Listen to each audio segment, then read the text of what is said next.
This is the MLWRadio.com network.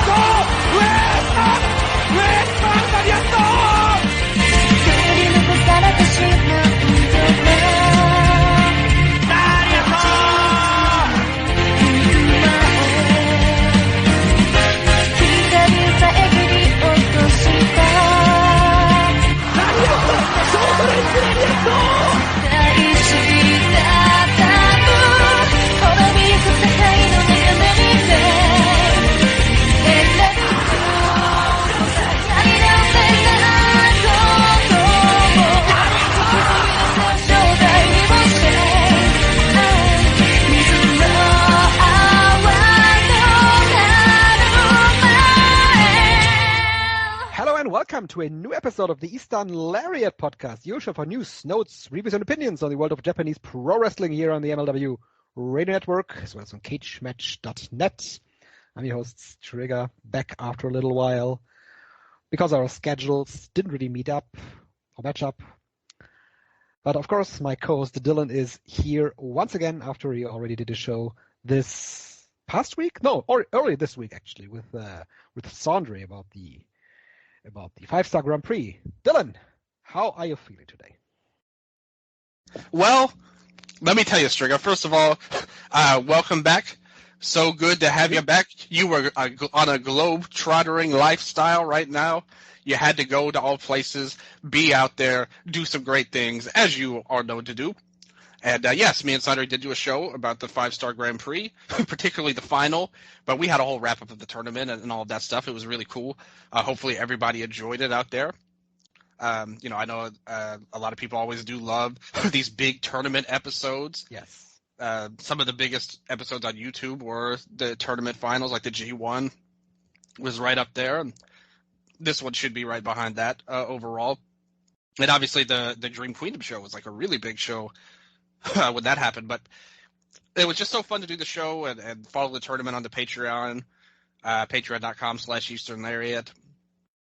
We followed all the matches, and it was a doozy to follow the 5-Star Grand Prix this year, let me tell you. But we did it, and yeah, and then we covered all kinds of stuff. We're going to talk about some of it today. We're going to catch up a little bit on stuff that we didn't get to talk about before since you were gone. So all the people out there have something to look forward to. I did some shows on the Patreon too, even about All Japan, Noah. All that stuff is fun. My other show, Wrestle Update, we just did a show about Wrestle Dream. That had some New Japan influence, some Inoki influence. His grandsons were there anyway. And I re-released the Inoki show I did last year with Cameron, and that's still, to me, some of the best work that I did. It was like 4 hours, but it was like such a full an in-depth show on Inoki's Korean life. Yeah, Man, especially his life story. Yeah. I think a lot of that stuff, that information just isn't out there in other sources, and Cameron is just like a genius when it comes. And I started talking to him again. We DM'd after I re-released it. It was so fun. Really, really enjoyed having him on there. Like, really want to shout out him and thank him for doing some big things with us on that show. And me and you also, if you go on to Patreon, I think I said this on the last episode, but if not, I'll repeat it again. The Patreon now, you can combine it with Spotify. Or you could just, it's not that you can combine it, but you could see our shows on Spotify, like if you're a Patreon subscriber. That led to some big things. And definitely one of the ones you want to go back. Just search in Inoki in the Spotify search. And me and your show that we did, multiple shows. We did the week of Antonio Inoki, week of Lariat. And that was so fun, so good. Lots of cool stuff that we talked about his life. It was a great companion piece to the audio documentary me and Cameron did. Like, me and yours show was so good. Well worth the $5. Obviously, I'm a little biased on that. But still, it was well worth it in all seriousness. And I'm done with the backlog of Toyota Tuesdays as well, coming into new episodes, going into 98, and basically the twilight of Toyota's career at this point. Now that we're past the 2000s, we're getting into the 2000s. And Tiger Cast W came back too. We got some nice reviews. Shine was very happy. My sister was very happy to see all the people listening to that and having nice comments. And everything's going good on the Eastern Lariat front. So thank you to all the listeners out there. We're coming into the it's weird to say because it's still, we just started October, right? It's not like we're cutting into the new year, but in reality, we're kind of in the home stretch. We are. Like a year in Japanese pro wrestling. All the tournaments are done. We do have some big shows left, like a couple of big ones, and obviously the tag leagues are going to take a big spotlight in November and December. And most importantly, the Eastern Lariat Year-End Awards will take the spotlight as well. The big news of Japanese wrestling. Absolutely, and that's what I began thinking about in these recent days. I, for example, began thinking about who I will probably have as most underrated, for example, this year. And I've really not come to a conclusion yet. But early October is a time of the year where I begin thinking about these awards. And I think that's the right way to go about it because, like I said, we've really gone past the meat of the year at this point. We kind of have a good idea.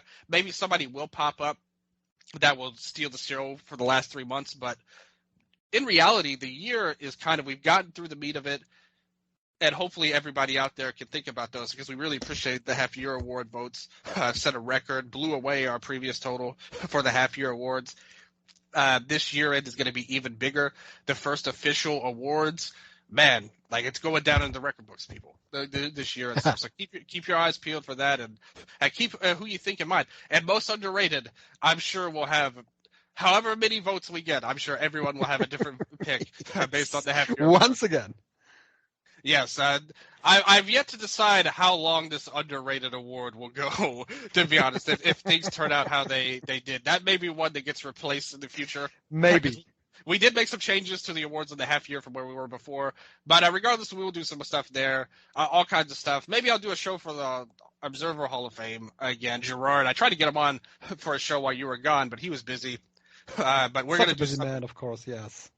Oh, he's Canadian. It's automatic when you've got big stuff going up there. Up in all my friends in the Great White North up there. But we did a show last year. We'll probably do another one this year since he is a voter as well. But we'll do something. And I was on his show, Emerald Flow show, not that long ago, like a month ago or whatever. And we talked about all kinds of stuff. So that's more fun stuff to check out that I've been up to, and hopefully everybody enjoys it. But most importantly, now that STRIGG A is back, we have the full Eastern Lariat experience. It's not just the Lariat anymore with special guests. Ooh. It's the full Eastern. We've got the Eastern part to the Eastern Lariat, and I'm so happy. So you're the Lariat and I'm the Eastern? Well, in terms of geography, you are much further east on that is correct. Than me. So I cannot. That would be stupid if I was the Eastern part of it, unfortunately. But if we went the other way around, you'd be more Eastern. But would that make me Western? I don't know. They say the West. They talk about the Western fans, of course. Obviously, the American place. So geography has benefited me this name. But Eastern, Lariat, they're both equally important at the end of the day because with even just the Lariat. And I like my shows, and hopefully everybody else likes them to a good extent as well. But it's never the same unless both halves of the system are here. That is absolutely correct. And let's go with that. And today's episode is a different episode from what we usually do because we usually don't do a lot of preview episodes. But this time, the schedule worked out so that we are going to do that on this show, specifically because we have a big holiday coming up in Japan. It's Sports Day. That's on October 9. In Japanese, that's Taiku no Hi. It's a bank holiday for the Japanese, and of course, with the Japanese having not that many vacation days in their year, a prolonged weekend is always welcome. And a lot of companies have, of course, scheduled their big shows for Monday, October 9. And we are going to talk about some of those shows that are happening on that day. We have All Japan, TJPW, GLEAT, New Japan scheduled. I was going to talk about a Noah show as well. And they do have a show on Monday, but it's Nosawa's Monday Magic, and there is no card announced for that show. What do you expect, Dylan, for Monday Magic? It seems like it's kind of similar to that old DDT show they did, Manji, whatever. Yeah. And that's what I kind of think this will be like. Nothing important, just matches to put on a weekly show, so you could say you have a weekly show. Yeah, and just content. Yeah, exactly. Like same thing for the Masa Manji or whatever that was. With DDT, I can't remember the exact name of it. But it was a weekly show, and it got popular among DDT fans. Yeah, like a lot of people liked it. And maybe this Monday Magic will be a similar success story for them. If they could just, maybe have 3 matches a show. Like that's the kind of what I'm expecting. Like 3 matches shows. Maybe you get a short match here and there. Maybe show off for the young guys, give them a little extra ring time, which I think would definitely be a good thing. And but I don't expect it to be like, this is now going to be the flagship show of Noah, and it's going to be this big deal. I think it'll be more like like what you said, content, easy watching for the viewers, and maybe a chance to give some young guys some more time. Oh yeah, they should do that. So no real Noah card to discuss for this coming Monday, but of course the big news that came out last week is that Katsuhiko Nakajima left Pro Wrestling Noah at the end of September. He's still going to do 2 more matches until the end of October for the company, but then he's gone. Maybe forever, maybe for now, who even knows in Japanese pro wrestling. This caught me off guard. I didn't expect that, but it spawned a lot of discussion online about what could be next for Katsuhiko Nakajima. He seemed to be such a lock for a quote-unquote lifer with Pro Wrestling Noah, even though he didn't start out with them. He had been there since when has he been there in Pro Wrestling Noah? Let me see. He's been there since 05, 06. Yeah, since he became a regular in 2008. And that's where he had the matches with Mitsuharu Misawa. I translated that interview that he did with Tokyo Sports, put it up on our Eastern Lariat account on Twitter at Eastern Lariat. These 2 matches, singles matches he had with Misawa in 2008 made him decide that he wanted to join Pro Wrestling Noah because he felt so much gratitude towards this legend and the owner of the company that at that point in his career was so injured and in such a bad physical state, but he still gave this young guy 2 singles matches, which left a big impression with Katsuhiko Nakajima. So he decided to stay with Pro Wrestling Noah. And for the longest part of his career, he had been a contracted wrestler for this company. And he just turned 35 years this year in March, which marked the 19th year of his career. He's entering the 20th year of his wrestling career, of course, starting with 15 years old back in the day. So he felt that at this point in his life, this could be like a turning point. He said that he feels like for any male of that age, the age of 35 could be a point in which you look back at what you've achieved and you look forward to what you could do in your life. And so he felt like he wanted to open a new chapter in his life. And that's what he's doing right now. What did you first think, Dylan, when you read the news about Nakajima leaving, and what was your first idea where he might pop up afterwards? Yeah, it's interesting timing because in a lot of ways he really had his, like, obviously we can look back at the title runs. He has won the tournament before, but as an overall performer and for the business that he brought to the company, you could argue he had his most triumphant moment, like just recently with Kento Miyahara and, their match that they had, which he won. and it felt like he had a lot of buzz, a lot of momentum. It's interesting because a day before this announcement happened, I had actually released a show about the Noah show with Go challenging for the title with Jake. Mm-hmm. And I mentioned, like, Nakajima was in an undercard match, and I just said, man, they really pissed away all of the momentum and buzz that he had coming off of that Kento stuff. I mean, he just wasn't, and me and you both agreed that if it were up to us, he would have won the tournament. Strike while the iron's hot. Try and build something. Maybe you can get something in the future out of him and Kento. But instead, they went a different way, and he just didn't feel like that big of a player. So I thought it was interesting timing. I don't know if he thought that way or he had already made this decision months ago, even before it happened. I mean, he had mentioned in the interview that he had been thinking about this even last year, which there's a lot of reasons last year that you can point to. Yes, specifically after his title run, yeah. That's the big one, like when he, obviously got just humiliated with Fujita and Hideki as well. And they had, even though I loved their match they had together, the tag match with the 10-count fall was like, ugh. And, the stuff, all the controversy around Endo and Okada at the time, the controversy that he had to deal with. So I understand where he was coming from, but the timing of it was just so interesting after the Kento thing. In terms of where he was going, it's tough because a lot of stuff he was saying, he talked about maybe wanting to go to America, things like that.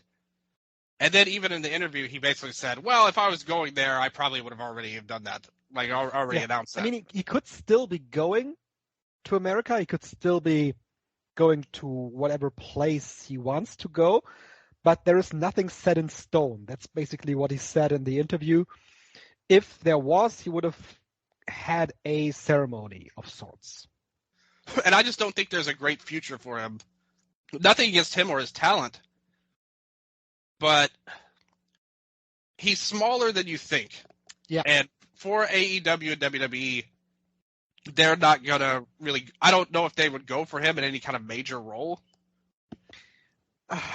In AEW, it depends because there's also Adam Cole in the main event slots, Yeah, but he is not Japanese. Like, he's not Japanese. That's the thing, yes. Yeah, he could cut promos. Like, Nakajima can't do that. He would, honestly, if he went to AEW, he'd be in Ring of Honor.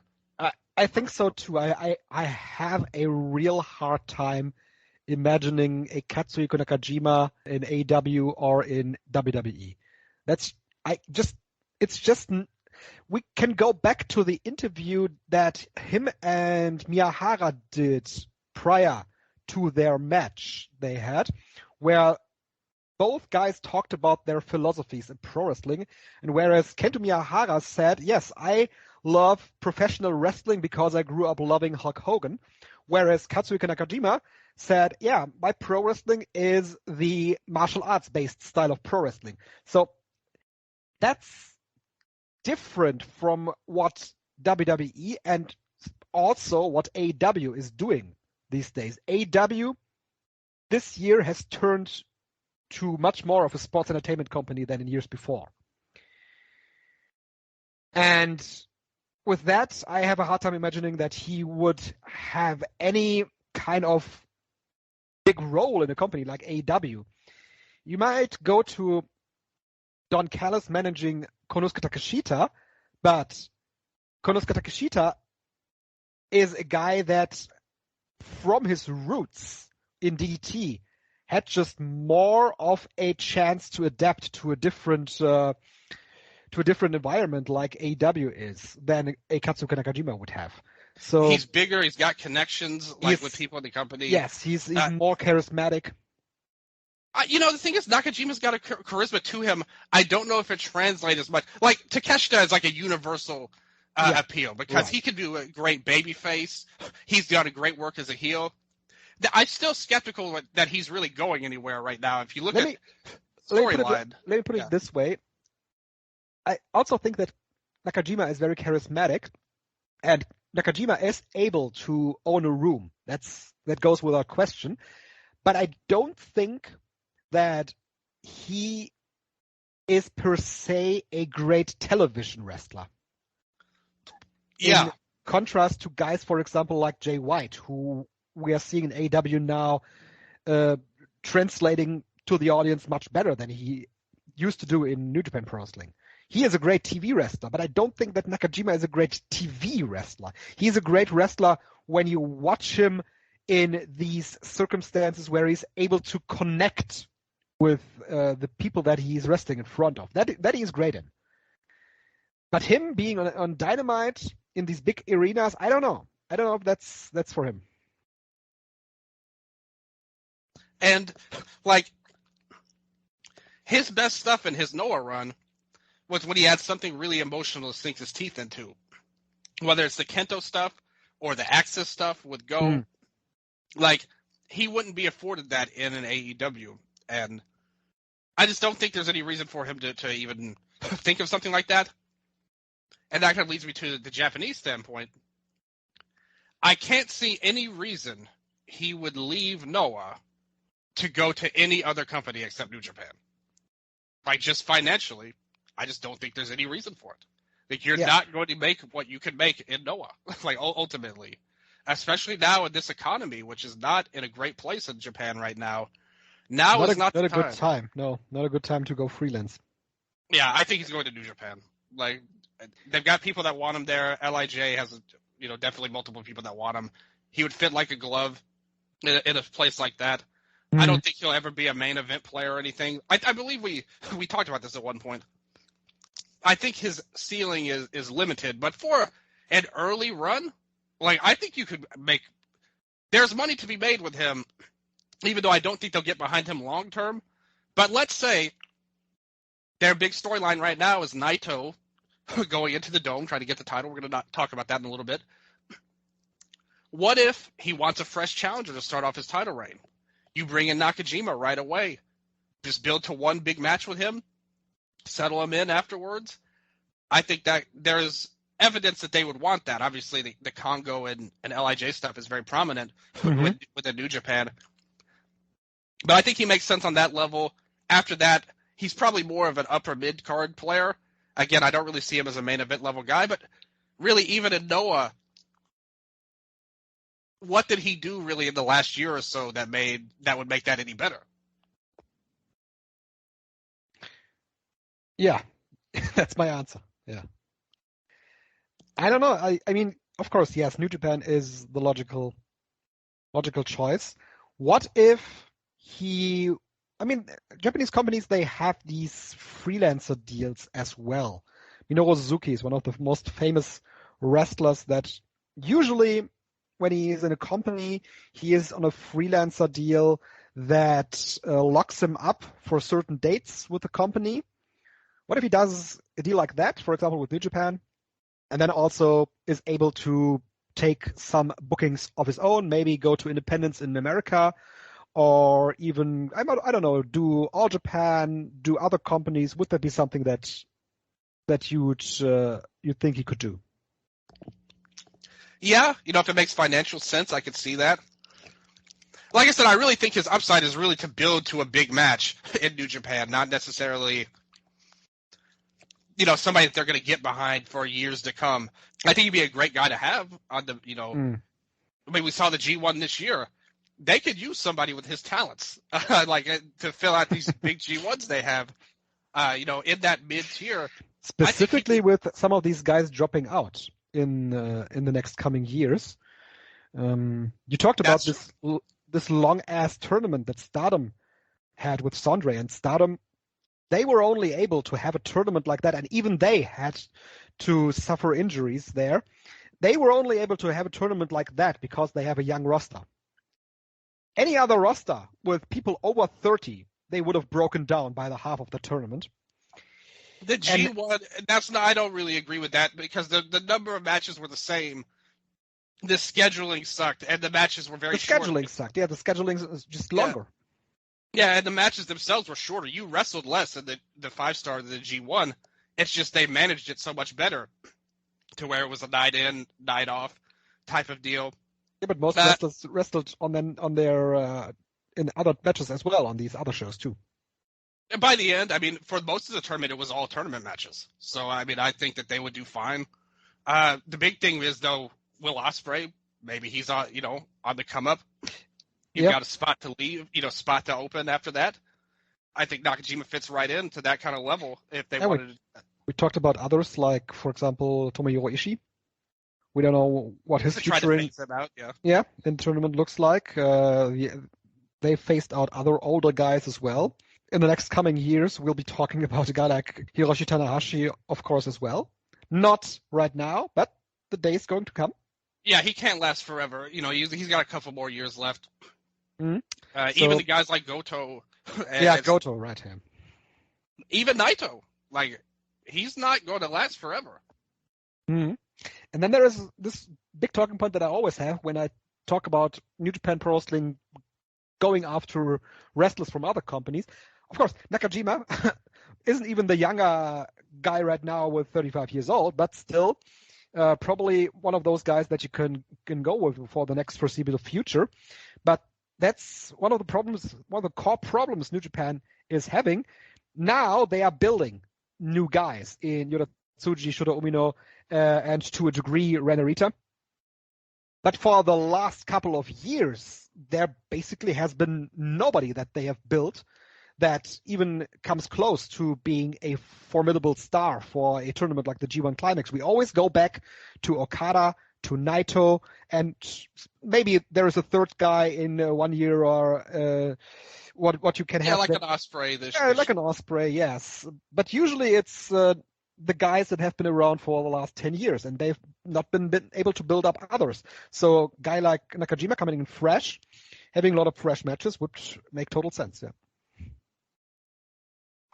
And who's to say he can't help out some of these younger guys? I mean, him and Shuji in a tag team? I think that would be... Suji's always given me a little bit of those Nakajima vibes. With his entrance, the smile. They've got very similar style of charisma to me. I think he would fit right in with that. You have a lot of different guys you could go with. Him and Shingo obviously have a history.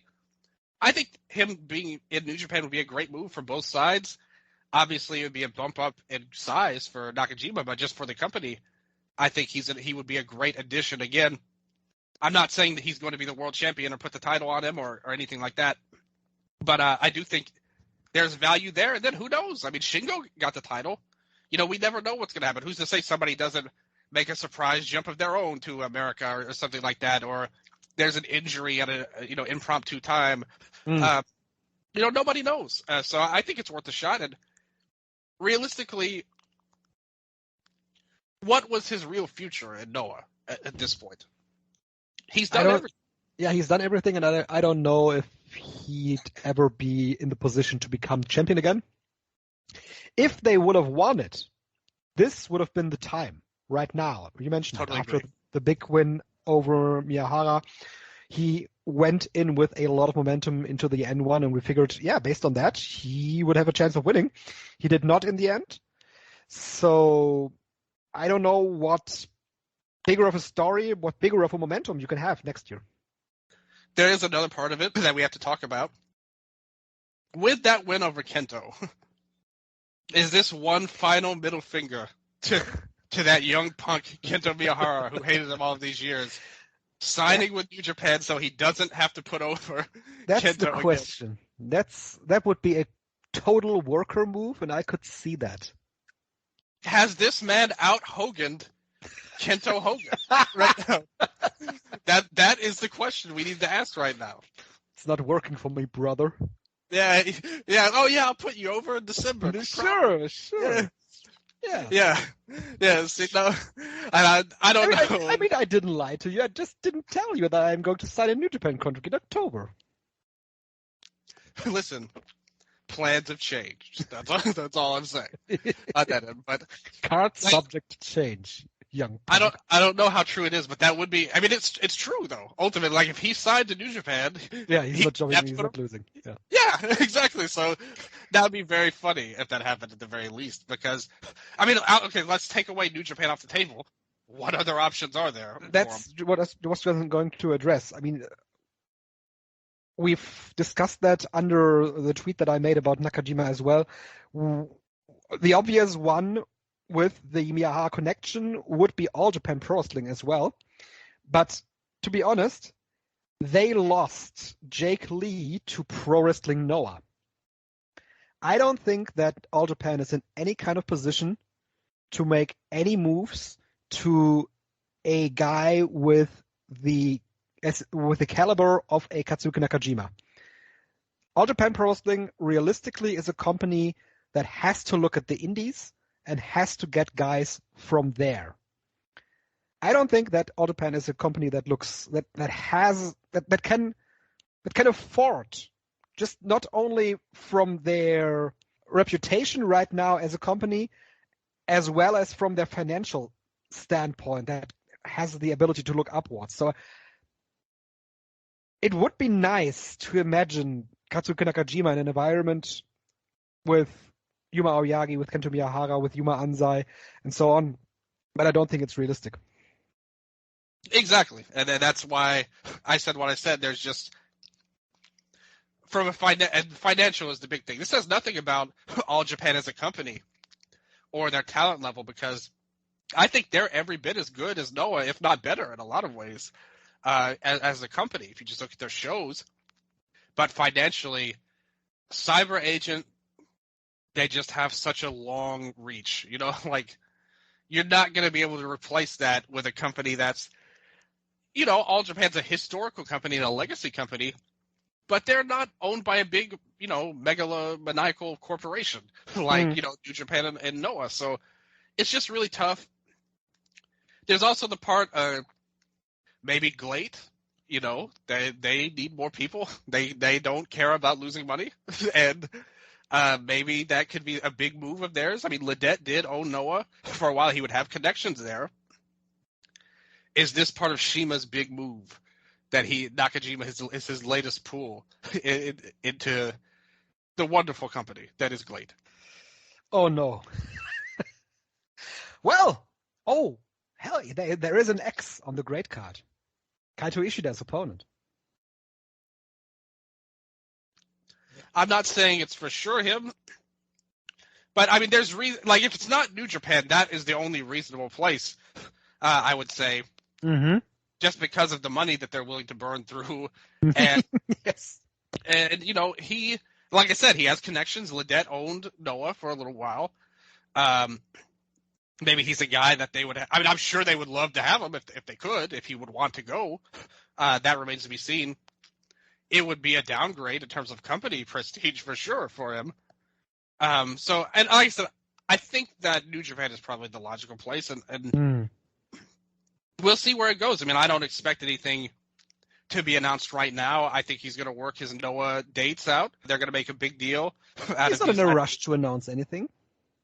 Exactly. Just like I said at the start of the show, in reality, we're kind of in the closing stretch of the year in terms of big shows. I mean, we've got tag leagues. He doesn't need to announce it. To me, keep your eyes peeled for early January. Like, you know, that's where we're going to see his next move, in my opinion. Yeah, absolutely.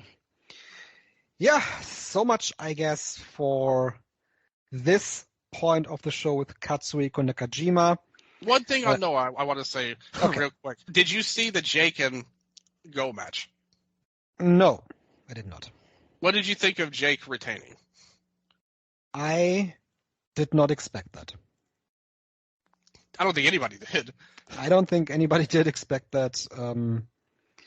It once again raises the question what the main event for the show in early January is going to be. And they set up Jake versus Keno on this month, you know, this October show they have coming up. And since Go didn't win the title, and since I don't know what the main event with Jake Lee could be, would Keno be the one? It's just hard. It's hard for me to see them going with Jake in this show as the main event. Yeah. Maybe they disagree. Clearly they think very highly of him as champion. And I said it on the last show. I think he's done a swell job as champion. I wasn't in love with some of his tournament matches, but for his title matches, he's been good all the way through. I think the group is over. Like, the fans were behind him. If you watch the match, the fans are more behind Jake than Go, which I think is not a good sign for anything. But good-looking guys, they're over right now. Like they're the one faction. You look at Noah. What faction do they have that means anything? No, not any faction that I can think of. No. Exactly. Like, and good-looking guys are over. Like, that's the one thing they have going for them right now. There's nobody to believe in or root for. They broke up Congo, and who knows what's going to happen with Keno. Maybe they roll back their, like, last year. It wouldn't really make sense considering where he's at, but Keno and Kaito, like, regaining the trust of last year, not being in the main event, now being in the main event. It's not inspiring at all to me. But nothing is inspiring. Yeah, that's the thing. There's no possible option. No they can main go event. To. Yeah. Unless it's something like again, they pulled something crazy out last year with Nakamura. I thought the main event that we talked about the last show with Shiozaki versus Wagner, that would have been engaging. Yeah, that would have been a lot of fun, and maybe they'll go with Jake versus Wagner now. Like, not as engaging. To be quite honest, it's a long-term champion. I mean, Jake has been a champion for just almost as long as Wagner, I guess. I don't know, but I just wanted to know what you thought of that going forward with Noah. Yeah. But yeah, I mean, the Jake and Go match was good. Like, I had nothing against the match itself, but I was very surprised by the crowd reaction. I don't know. I don't know what the future holds for him overall. Me neither. No. Yeah. Yeah. Well, since we already talked about GLEAT, why don't we talk about their upcoming show this Monday?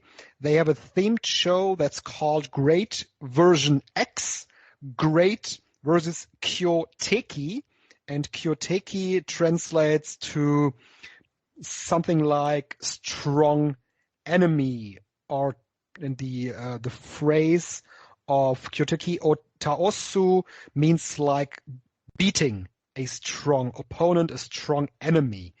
And the show is based around great wrestlers having matches with wrestlers from the outside, from other companies.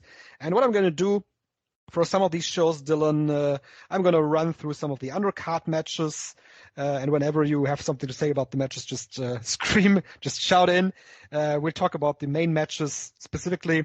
But for now, let's go to the first match, the opening match. It's a 10-man tag. Kasayashi, Minoru Tanaka, Jun Tonsho, Yu Isuka, and Junji versus Hagane Shino, Yumehito, Imanari, Mitsuki Watase, Kaji Tomato, and Shota. Shota and Soma Takao just won the KOD tag team title, freeing us from damnation. I'm so happy that Roman's Dawn was the one to do that. So shout out to Shota. Then we have a match called Great Amazing Battle. It's Kotaro Suzuki and Hartley Jackson against Tomoaki Honma and his tag team partner, Ryota Hama. Of all people, of course. Yes, the likely tag team. Women's match on the card, of course. One women's match has to be on each great card.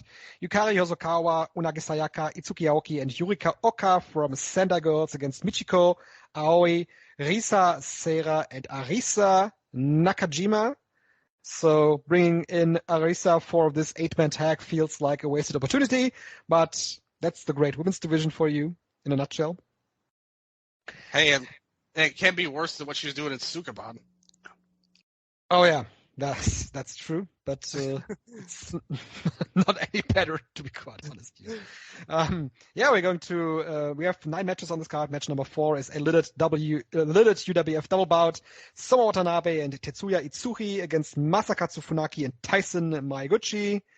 Then they have a match called Great Without Honor.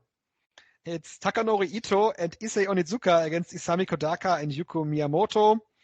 From there, we go to the Great Space Battle. Of course, Michinoku Pro still has their space battle coming up, but now it's the Great Space Battle with Bulk Orchestra, Ryoji Kawakami, Kazuma Sakamoto, and Shek Shimatani going against the Great Sasuke, Gaina, and Ultraman Robin. Dylan, will the barrel be rolled out? There's really no point if it doesn't. Right. But is the barrel able to work 2 matches a year? That's my question. We'll see. I think that the Twitter GIF people will have a fun time with this, and yes, That's about all I can say about this great space battle. Match number 7 is Kaito Ishida's return from injury. And as I said, they have announced that he will wrestle, but not who he is wrestling against. And I was thinking, what current/former Dragon Gate guy is there that they could snatch away from the company now? Well, look at their history. Who is it that would make the most sense to face Ishida in a match? Who is it? I don't know. I mean, I have no idea. There's not a lot of people left that are. I've left unless it's a shocking swerve, like somebody current that just jumps. Yep. I don't know. I don't really have anything in my mind that could be a viable opponent for Ishida. It's just weird to have a return match and just not announce the opponent. Kotoka. Oh, OG Shiba. Yeah, his brother. Yeah, he was injured, I think. Well, he retired, so bring him back. No, OG is not retired. No, I'm talking about Kotoka. Oh, Kotoka, yeah. I don't think he's still wrestling, but no, he's not. He retired. That's what I'm talking about. I think he could not wrestle right now because of his injuries. You never know. Like I said, yeah. He might be bored. Well, they might say, "Oh, we'll pay you a lot of money. Come on back." He's like, "What? I don't wrestle anymore. I don't want to do that." Like, come on back. Your brother's here. Let's go. I'm like, all right, I guess. There is only one answer, Dylan, for the X. And it's, of course, Shiori Asai. Why so? Explain yourself.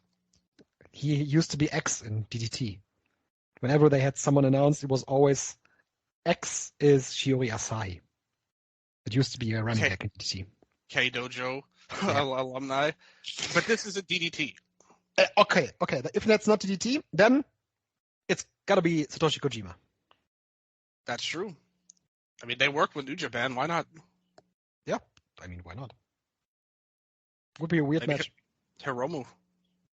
Oh, yes. GLEAT would be a company to have Hiromu Takahashi come in unannounced. Yes. That's something that they would do.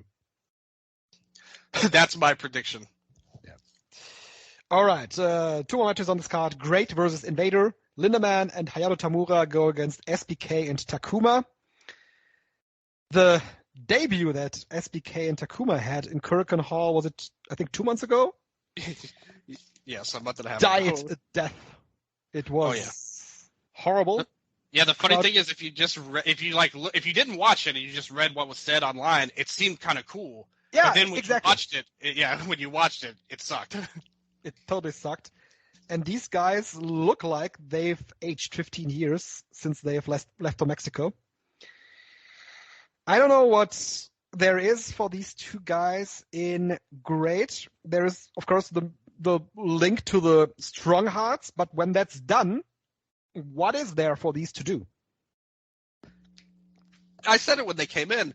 Like, these guys aren't stars. No. Like, I mean, SBK was like a fine mid-card player. Like, if he had stayed, he would have been, like, grown. Yeah, 5 years down the line, he would have been a star in Dragon Gate. But yeah, like, I mean, he was on his way. It's just he left and disappeared for 2 years. So that cut away, that added 2 more years to the 5-year plan, pretty much. And Fujiwara meant nothing. I mean, he was a great wrestler, like, a great young talent, don't get me wrong. But he was a rookie. Like, he did nothing in Dragon Gate to warrant anything. So I don't know what they're doing and what this company's doing, but I definitely think they're going to have a long way to go, like, overall. SBK is a very charismatic performer if they wanted to get behind him. And Fujiwara, again, great talent. Like you said, they clearly weren't on their A game, training to look like superstars in Mexico or anything like that. But maybe they'll bring out something good here. Lindemann, I haven't been a huge fan of his run in All Japan, but I do think that he's still a great worker. And Tamura I love a lot, so I think that these are 2 good opponents. Like, it doesn't really make any sense in their storyline, but whatever. Does anything make sense in this GLEAT? I don't know. Not a lot, to be quite honest. And yeah, then we have the main event of T-Hawk defending the G-Rex title against Shuji Ishikawa. And that seems like a match that the outsider could realistically win. Such a weird pairing on paper. On paper, yes, but I think that is actually a match that could draw a good house for GLEAT. Yeah, me too. And Ishikawa, he steps up in big matches. We saw it earlier this year with Nagata. He's not a great worker anymore, but in a big match, he can step up. We saw that against Takanori Ito last year too. Yeah, another great match. Yeah, totally.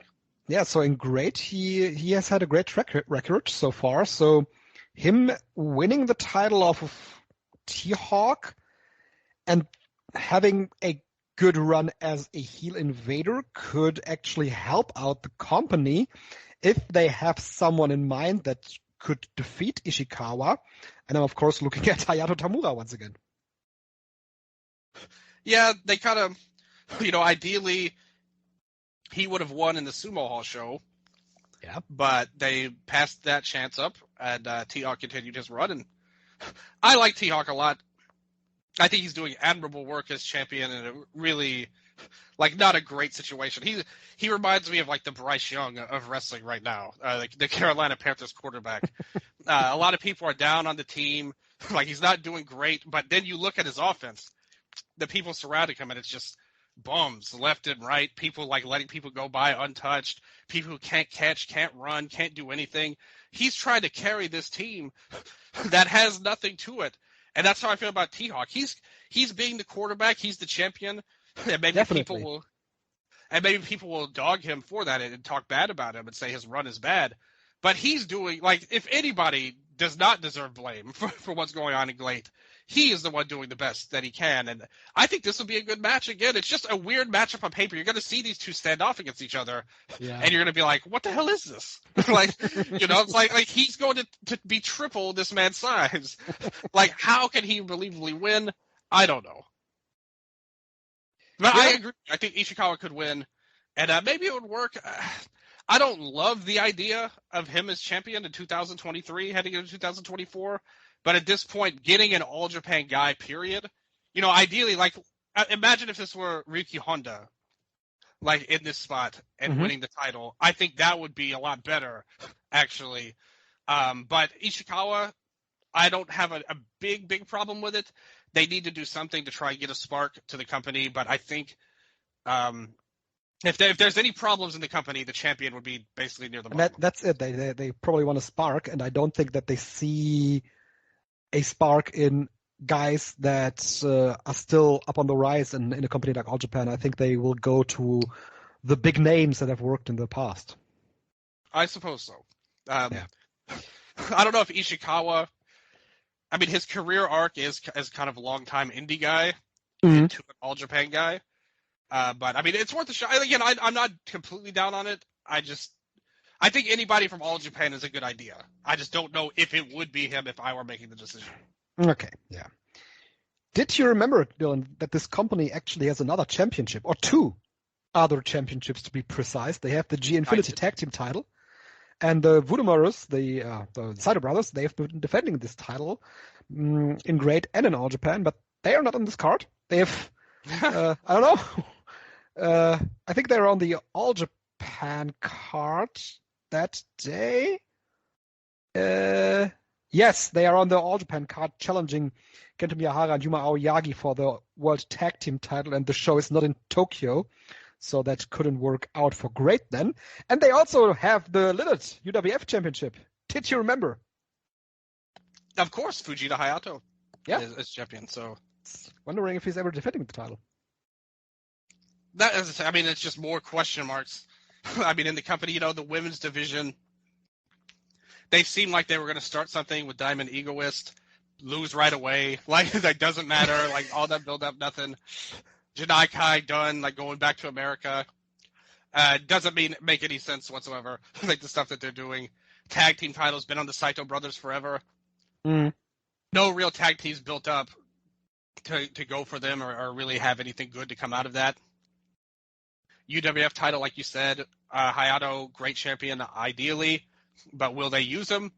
Apparently not. It's the answer we've got so far.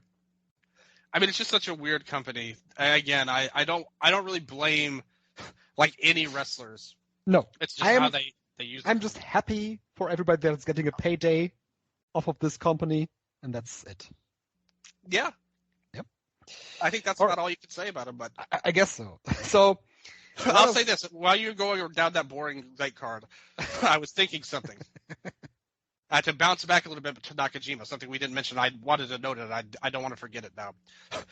I was thinking about this because you could imagine that this decision was made talking to Kensuke Sasaki in some form. Like, I'm sure he didn't just, I'm sure it wasn't a complete surprise to Kensuke, and maybe even Kensuke. I mean, he himself left his main company at one point with New Japan in the 2000s. He was extremely successful doing so, right? He became a heavyweight champion for all the big companies in Japan. Yeah, absolutely. Yeah, absolutely, all of them. What if Nakajima maybe wanted to run back, maybe not, Diamond Ring specifically, but maybe follow his, in Kensuke's footsteps and do his own kind of thing like that, run his own office. Yeah. Yeah, why not? I mean, if there is a guy, sponsors. Yeah, I think if there is a guy that could make you believe that he is a freelance guy on his own, like for example, like I mentioned, Minoru Suzuki, that's a guy like Nakajima, I think. Yeah, maybe bring back the Diamond Ring branding. Maybe if you wanted to do that, maybe get some guys who would be close to him. Maybe close to Kensuke, maybe get some young guys in there, maybe start training some people, open his own dojo. I think that would be a feasible option as well that we didn't really talk about. But it's something I thought about that maybe, he took a page out of, Sasaki's playbook. Sure, yeah. That's something we mentioned. Yeah, so I just wanted to bring that up. Yep, absolutely. Yeah, so that was great. Let's go over to All Japan Pro Wrestling since we brought the company up here. They have a couple of shows this weekend. Actually, they had the Under 30 show just today. I haven't watched the show yet, but on paper that show really looks good. We had in the main event Atsuki Aoyagi and Rising Hayato defeat Mao and Rokia of DDT. Semi-main was Yuma Aoyagi, Takuya Nomura defeat Yuma Anzai and Ayado Yoshida. That really looks good on paper. I'm going to check that out later or tomorrow. We'll see. And what they have coming up on the weekend, I mentioned it. On Sunday, they have the All Japan World Tag Team title, the All Japan World Tag Team title Prelude in a 6-man tag in the main event on a house show. Yuma Aoyagi, Kento Miyahara, and Zuwama against the Saito brothers and Kono. And then on Monday in Kakuda, there is the World Tag Team title match, Kento Miyahara and Yuma Aoyagi against Jun Saito and Rei Saito. And of course, on October 21st in Kurikan Hall, they have the title match between Yuma Aoyagi and Kento Miyahara coming up.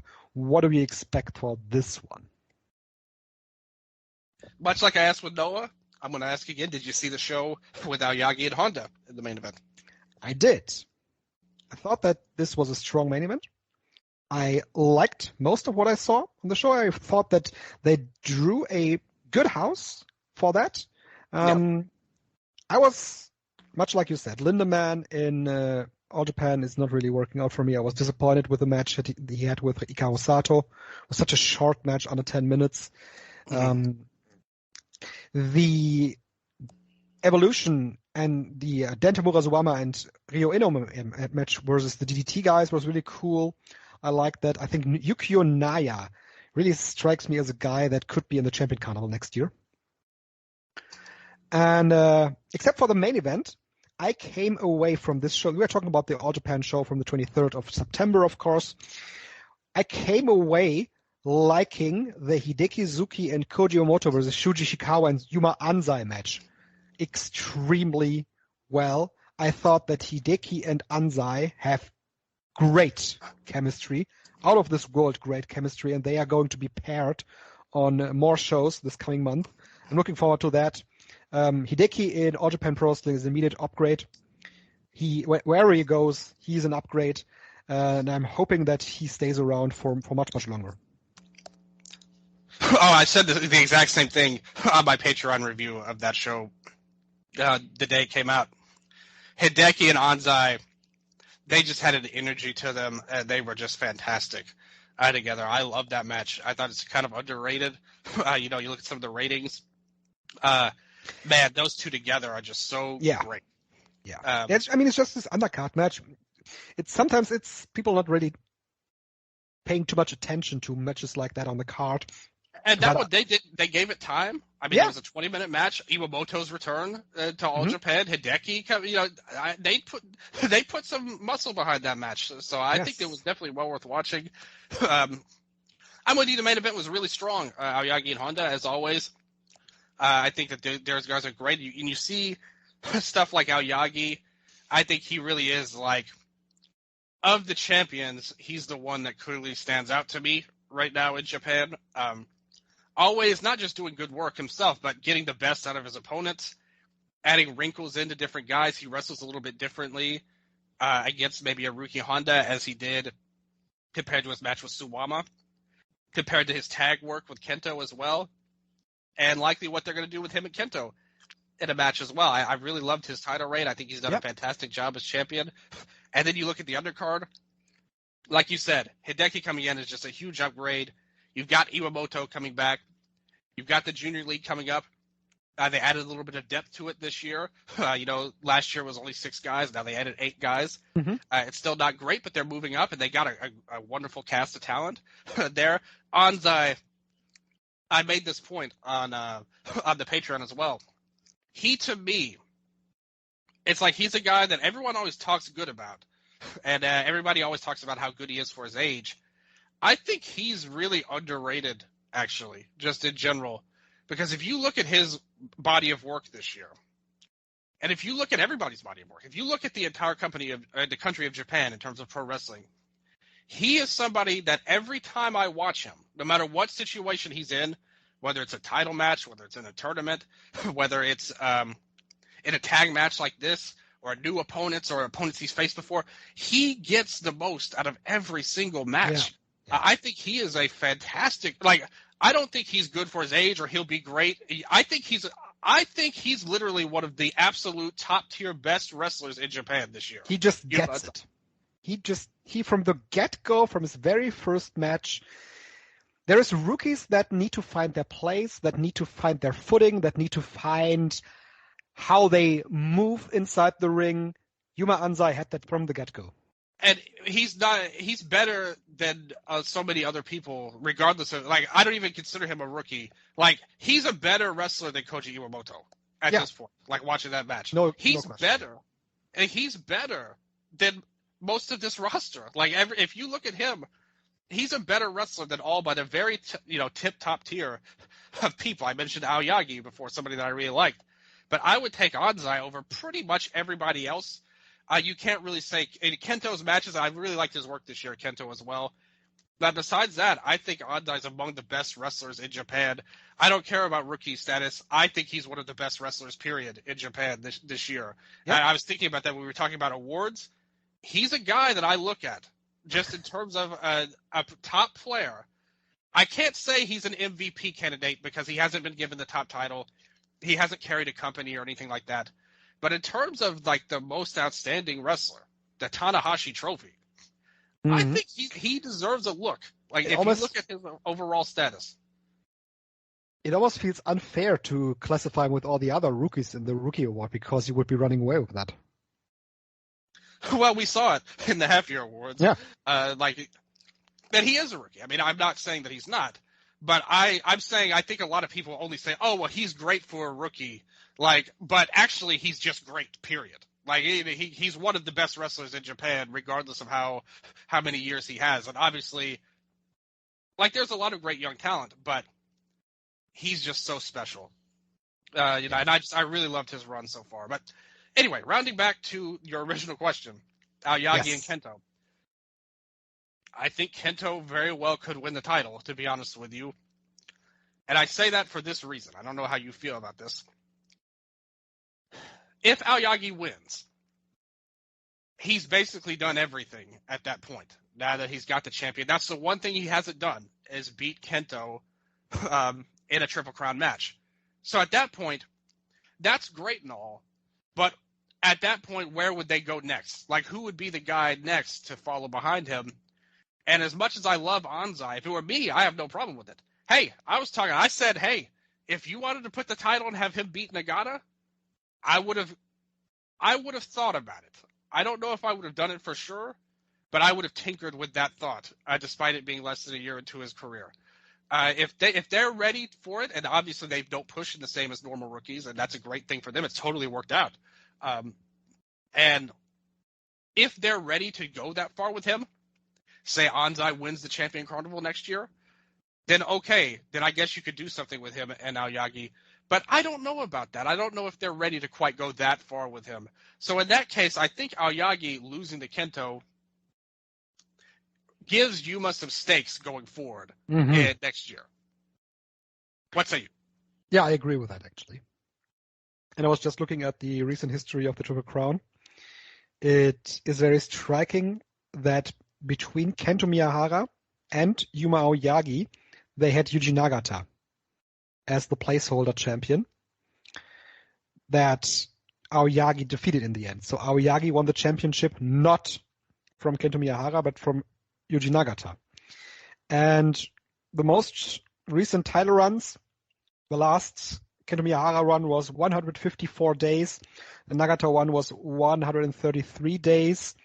And with Aoyagi and Kento coming up at the end of the month, that would also be in line of the estimate time that the runs in recent time have gotten. And ever since Kento Miyahara's last big run was interrupted by Zuwama, who then held it for 454 days, they haven't had a long run.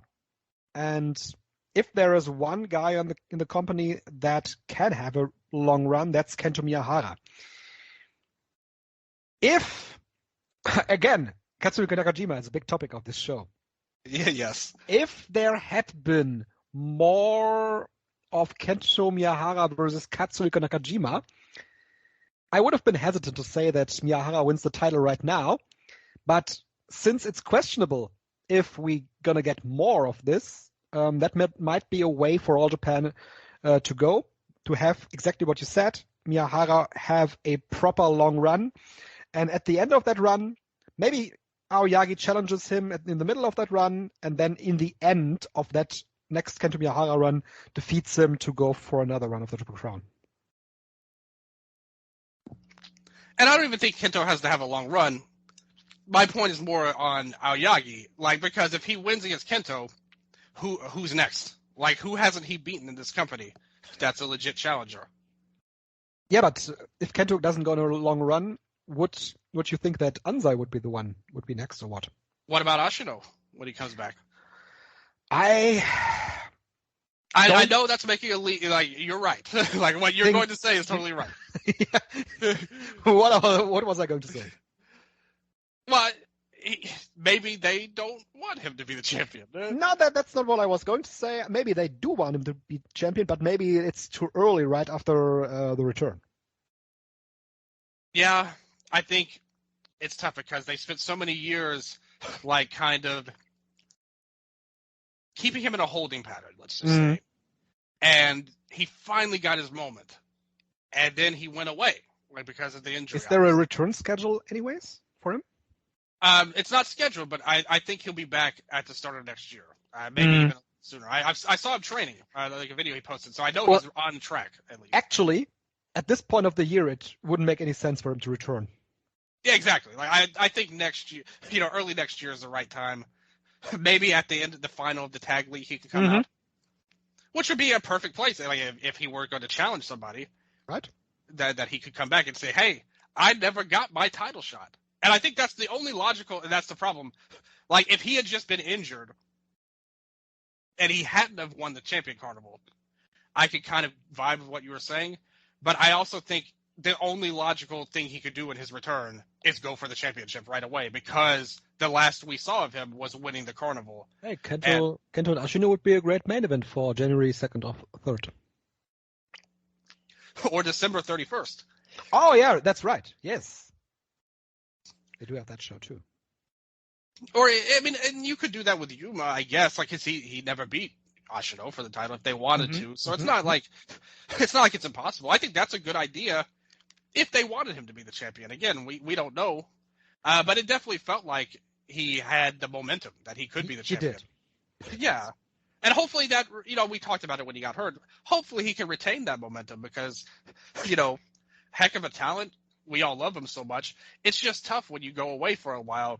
Hopefully the fans, I think the fans will remember him and give him a warm return though, overall. And you remember the Champion Carnival, it wasn't a great tournament throughout in terms of the attendances, but the final, him and T-Hawk did a great number. Yep. Which has been, I mentioned this on the Stardom show too, like yet another tournament where most of the tournament is low attendances, and then the final comes and it's a big number. Stardom went the same way as Noah, New Japan, and All Japan in that path, which kind of tells you something, I think, the state of Japan right now. They'll show up for the big shows. It's just a lot of the smaller shows that are kind of struggling right now. So, and they do have a big show on the 31st, as we said. So I think that's a spot they could look at too. Ashino, I think he could work it with Yuma or Kento, to be honest with you. But I just think, again, my main point is more on Yuma. Like where, he's done everything. And I think that's a tough spot when you've done everything, but you haven't been able to overcome Kento, or overtake him at the end of the day. So I think it's better to hold off on that until next year. And that will be like, maybe not, because you can never get the first win pop as much, really. But the win over Kento means almost as much as a Triple Crown win for him in particular. So I think Kento will win, but if Yuma wins, I wouldn't be shocked either, and I wouldn't be mad at it at all. Because I think both outcomes can be explained logically, and they have both legs to it. I mean, Yuma Aoyagi's run can still have many more proper defenses to it. Kento Miyahara, though, on the other side, is always the safe bet for All Japan. So, yeah. I think both outcomes make sense. And I just think there's more you could do with Kento because he could face these guys that Yuma already beat. Suwama, Omori, Honda. Like those options are out of the way for Yuma at this point.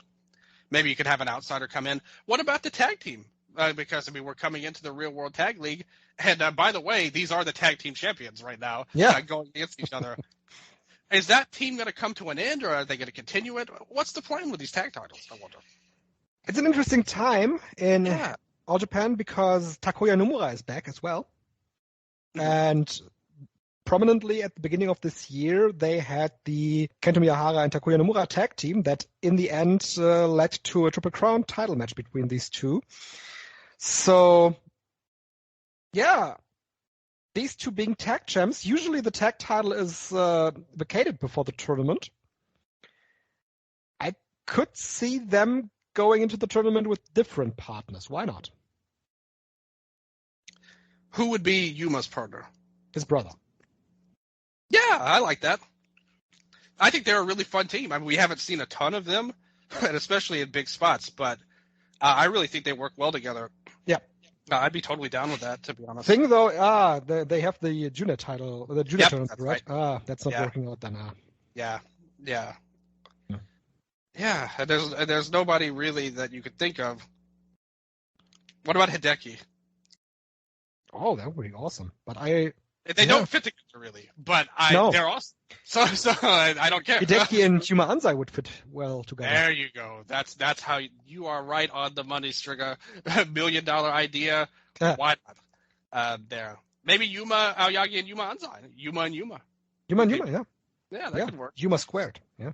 Yeah, there you go. But yeah, it's just going to be interesting, like how they're going to handle the tag titles at this point. But with the caveat of the tag titles being vacated, that gives them an easy out to where they don't have to lose, but they can also split up amicably as well. So, yeah, it's an interesting time. And I said it before, I like All Japan right now. I think they're doing really good work in a lot of ways. It's interesting, like with the tag title scenario coming in. And this is the biggest match they could do with Yuma and Kento as well. Like, this is basically the point of this whole title run is to get to Aoyagi and Kento. And it's great that we're getting to it at a time where, like I said, we're kind of near the end of the year. And obviously the very end, to the 12 to 31 show is obviously going to be the legit end of the year, obviously. But until that point, this feels like the show, like, to go to for them. So, like what we're seeing up and down the card, I love the interactions. The DDT feud has really done a good thing for All Japan. Yes. For both companies, actually. Oh, yeah, totally agree. Totally agree with that as well. Done great things for both companies.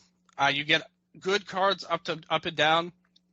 And I think that's a lot of things. That's the one thing they're kind of missing sometimes with All Japan is that their quality is good. It's just the quantity is low. So sometimes they do a lot of good stuff, but they fizzle out with guys just on the card. But now when you get this injection of people, new rookies like Anzai, you successfully elevated Omori, you brought in good freelancers like Doi, DDT run sending in people. And now it's at a point where Yoshitatsu would have been fourth on the card, and now he's in the opening match. And I think that's a big improvement overall. It is, yes. Yeah. And they also, it seems like that they have brought in Koki Iwasaki as a regular freelancer, and I really approve that because I like the guy. I think that he has great upside. He went freelance from Ganbare and somewhat just fizzled out to lower indies. Picking him up was a great move by All Japan. That's what I said earlier. They have to look at the indies, pick up guys from there, and build them up. I hope that's working for him too. And who's to say? Maybe they beat the odds. Like, somehow they get a huge sponsorship boost and they bring in Nakajima for that last show. I mean, like, I don't think he'll Not be a impossible. regular. But for a show, like a couple of shows, I don't think it's completely outside the realm of possibility that they can't bring him in. Hey, before SANADA went to New Japan Pro Wrestling, yeah, good point. Yeah, I think I said that. I was talking to somebody. I think I made that exact point. Like SANADA in Big Japan back then. Totally agree. I don't think it's outside the realm of possibility at all. We could see him do it for a few shows if he did go to New Japan. So yeah, I really like what All Japan's doing right now. Good stuff from them. Yes. So that show is in Miyagi. So one more show of All Japan Pro Wrestling going outside of Tokyo for title matches. They've been very successful this year in doing so. And that's All Japan for now. Another show that it's basically outside Tokyo, but they are billing it as a Tokyo show. It's Tokyo Yoshi Pro Wrestling's Wrestle Princess 4 from Tokyo Tama Mirai Messe. And I looked up that venue, and I talked to Mark from the Must See Matches pod. I was on that, by the way. I once again got to talk about another Hiroshi Tanahashi and Katsuhiko Okada match on the most recent episode of Must See Matches. So shout out to Mark and to Kieran. And Mark is going to Tokyo, and he looked up the venue for the TJPW show. And this show couldn't be more outside of Tokyo. It is near Hachioji on the ultimate west of the Tokyo prefecture. So getting there from the city center, I looked it up, I think getting there from the city center takes like 2 hours. So I don't know what TJPW was thinking when they did the show there. Maybe no building was affordable for them at this point. Maybe no building was free for them right now. But going to this place so far outside Tokyo seems like a weird move. But here we are. Yeah, this company overall, I have a hard time getting into TJPW this year. I just watched some of the recent shows, and they were good. I liked the shows. Mio Yamashita and Maki Ito were back. They are on this big show as well. Yamashita and Mitsuki, obviously, in the main event. They had good interactions. I like what they are doing. They're building up their rookies well, but I don't think they're a hot company at all.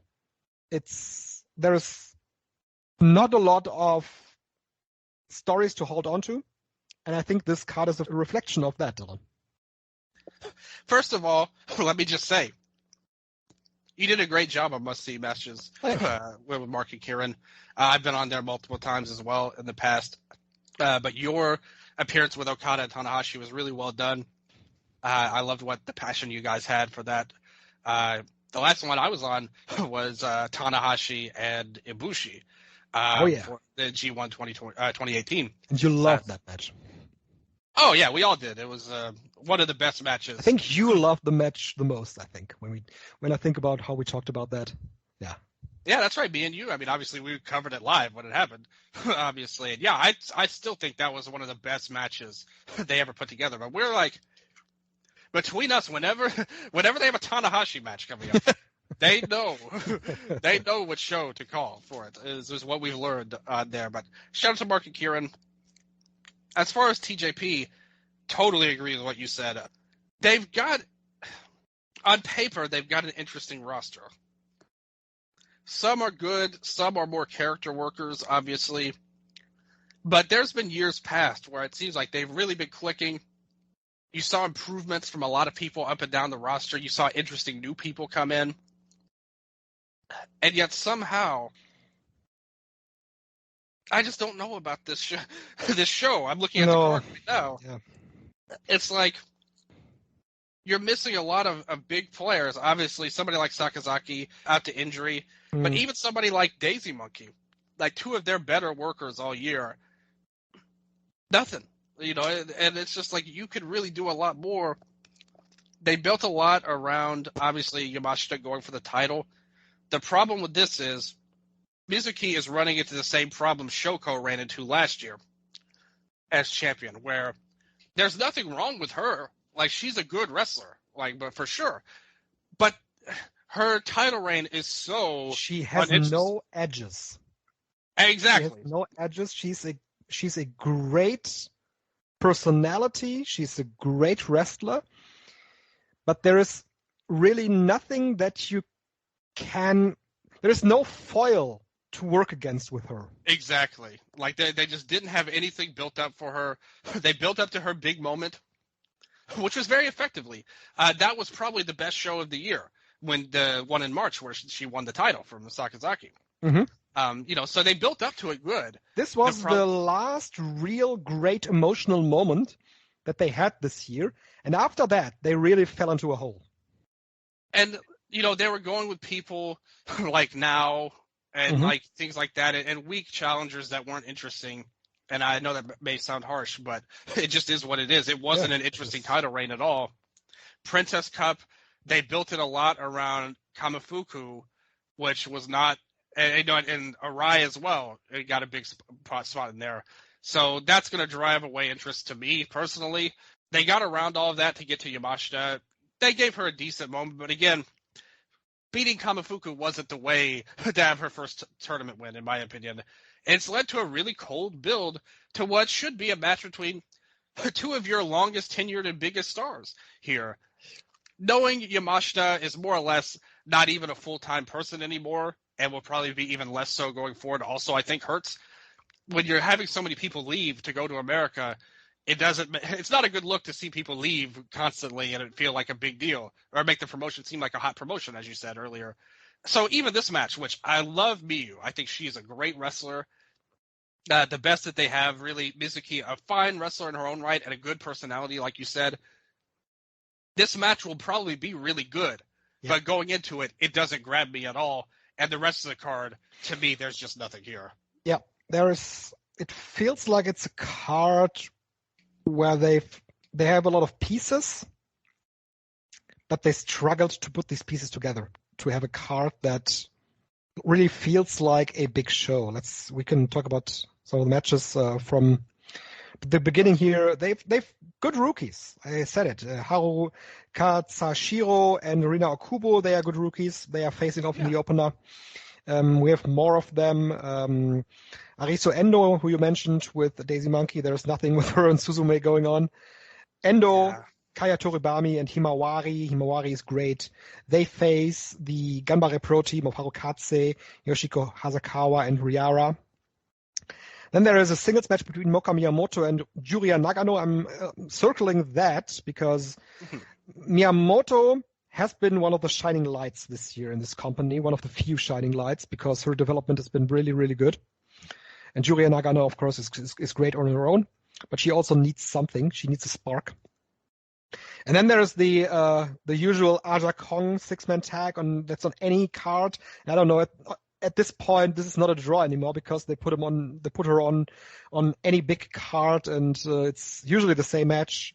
She's teaming with Raku and Shino Suzuki. Suzuki also doing well for her level of experience. They face Hyper Misao, Wakana Uehara, and Toga. Then Ryo Mitsunami, also a regular on these big shows, and Yuki Aino. Yeah, Yuki Aino has been very good too this year. I really like her entrance. I really like her appearance that she has now. And yeah, recently she made a change, and I think that really helped her because she was totally floundering for a long time. She seems like a star now. Yeah, after the Becker Red Sisters ended, unfortunately, with Tenma leaving, she was really floundering for like a year and a half. And then once she made the change, I think she definitely totally agree with you, like really improved her look. The stuff with Aja, same thing. I really agree with everything you said there. I'm happy to see her. She's a legend. I'm not hating on her at all, but it's not interesting or grabbing me in any way, ultimately. So Mitsunami and Yuki Aino face Miyu Watanabe and Yuki Arai in a good mid-card match here. And then we have one of the final, maybe the final appearance of Saki Akai in TJPW before retirement. He already did the Saki-sama act with May Saint Michel on a show last week. Here, Saki-sama, May Saint Michel, Martha, and Yukio Saint Laurent are facing the team of Shoko Nakajima, Susume, Pom Harajuku, and Antonio Honda. That should be a fine comedy match in the mid-card. And then the big matches, of course. Before we move forward, let me interrupt real quick. Did you see her match with Brooks? Oh, yeah, I did. I didn't get the chance to watch it immediately after the show happened. I watched it this past week, I think, on Friday, Thursday, whatever. And I loved it. I thought that Brooks and Saki Akai, they put so much passion and so much emotion into that match, harkening back to their great match during the pandemic as well. And not only the emotional aspect of the match was so great, but you can see it from the move that they did off the top rope that I failed to spell out every time when they did this top rope move. Everything. Ketsu Kawato. Yes. Thank you. Every episode of Dramatic Dream Dragon, Sandre does not know how to pronounce that. So I'm very well formed in my Aztec god. I didn't even try. Yes, good idea. Yes, but when they did that move, that was such a crucial moment for the match because in that very instance of the match, you could see how much Saki Akai has improved over the last couple of years. I just searched some of the pictures that I posted of her back in the day when she won the Tokyo Sports Awards, and she's a completely different person from in comparison to that now. And I said it in the tweet. Chris Brooks retweeted it as well. She deserves the world. She's such a great talent, and I wish her all the best for whatever she's going to do after her career. Yeah, absolutely. I think if you followed her career up to that point, like you said, the emotional aspect was really strong. And like you said, again, you make great points. Akai, I remember for a few years when she first came in, I mean, she struggled in the ring. Like, she was really bad. There's no nice way to say it. But she really got better, like, after a while. And, like, now at this point, she's really fully formed as a wrestler to where you can do these main event matches. I did think there was a little bit, again, maybe it's not fair because I'm comparing it to a really great worker, but I thought the Irie match was a better match, like in ring. But this one had more story and emotion to it that Akai was able to successfully bring, and Brooks brought as well. But Akai really showing out in her retirement run was my main point going into that, is that she's really worked hard to do some big matches and good matches and interesting ones as well. Like you said, this one should probably lean more towards the comedy side, the one on the TJP show. Yeah. But still, I think she's done a great job in her retirement run, and none of them will beat that match with Brooks, I would say, for her. Yeah, mostly because she's mostly in 6-man tag matches until the end of her career.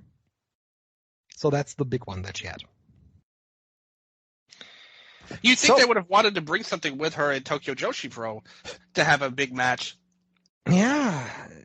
Thing though is in TJPW, she's never been considered like a single star. Yeah, you're right. I've always wondered about that. Like, Mhm, I've always thought that was, like, I always wondered why they never really pulled the trigger on her as a main player. I mean, obviously, I know she does the DDT stuff, but there's no rule that says she can't be a top star in Tokyo Joshi Pro just because she's a DDT. Just like we talked about earlier with Shota and Soma, they got to win titles in DDT, but they're still Ganbare Pro wrestlers. So I don't know. I always thought that was a bit of a flub on their part, but your points are true. Yeah, I agree. It's weird that they never had her at least at the top or as a title challenger. Yeah, and the top of the card here. 4 more matches. Special singles match, Maki Ito against Nyla Rose. Should be good. Princess Tag Team title decision match. We'll get new Princess Tag Team champions. None of these teams had ever had the titles. Yuki Kamifuku and Mahiro Kiryu against Hikari Noah and now Kakuta. What do you think is winning here? It's got to be the coronation of Free Wi-Fi getting the title here. I agree. Again, I don't see a lot in Kamifuku, to be honest with you. Like, no matter what they do with her.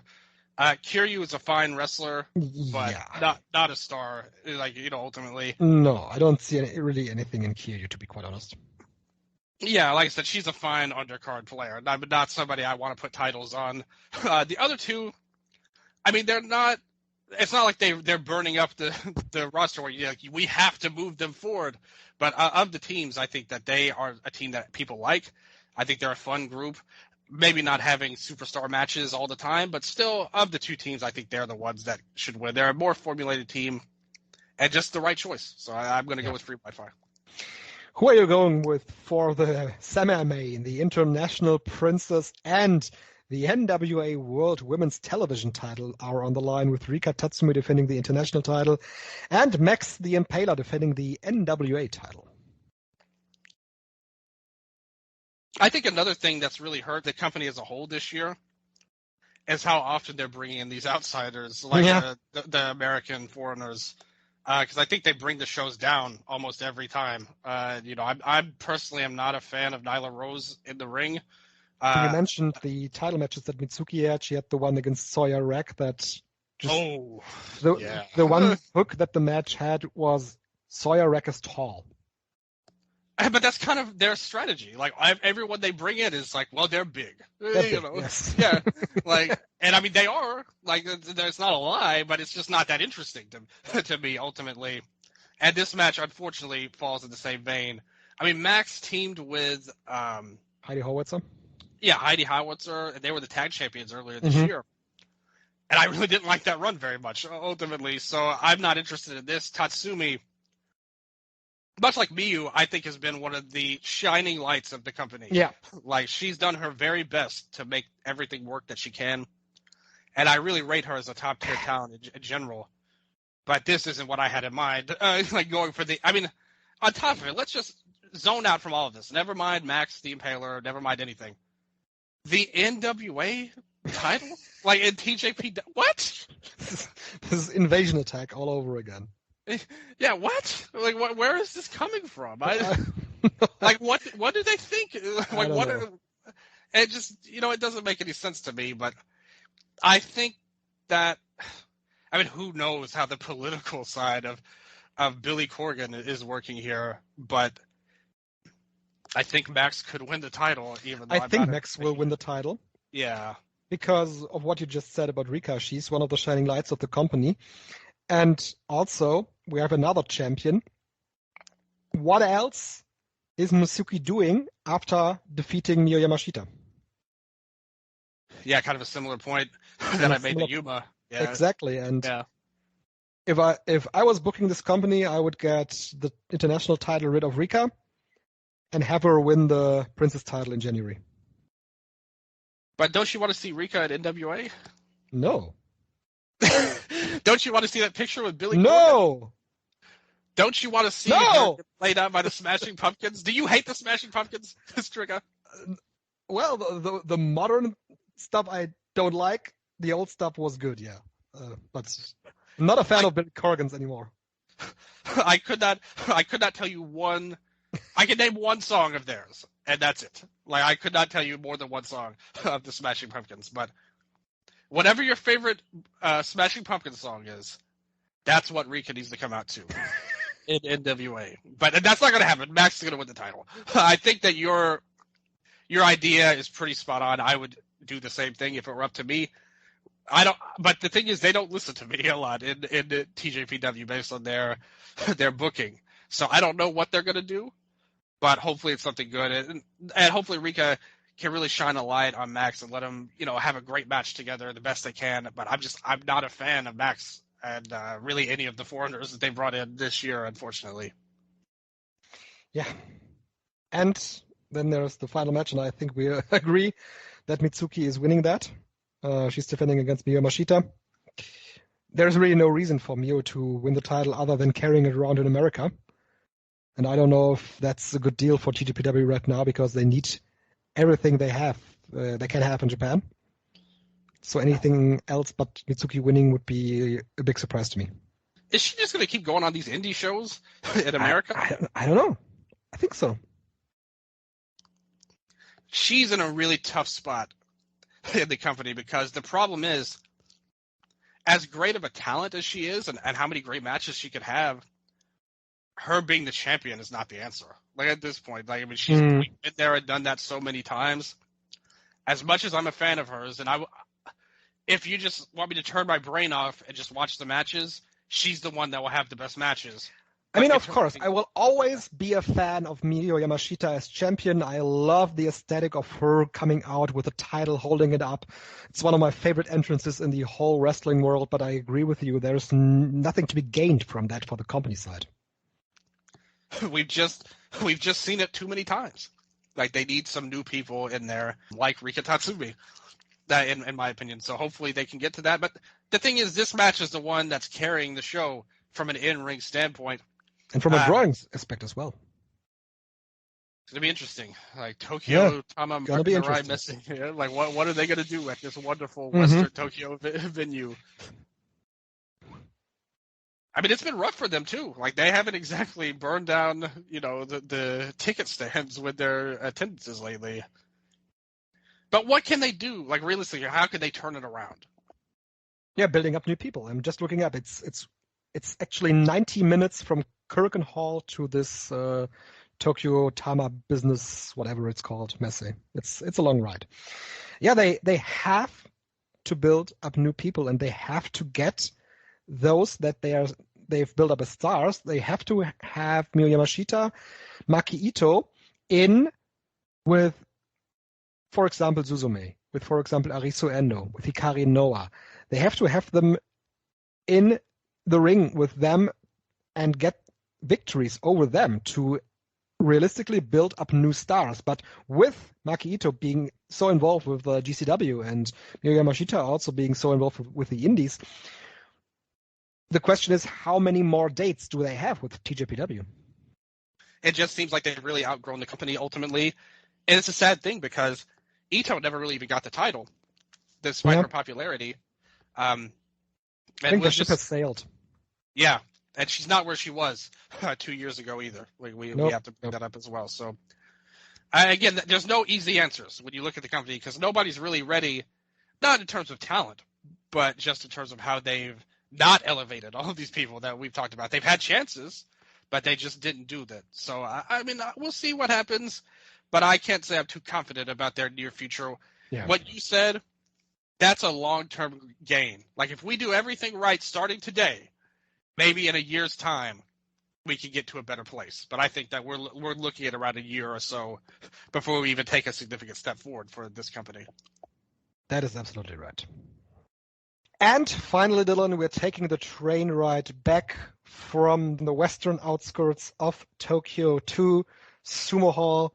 We're getting in the Chuo line, changing to the Chuo Sobu line, and we're getting to Sumo Hall for New Japan Pro Wrestling's big show on Monday.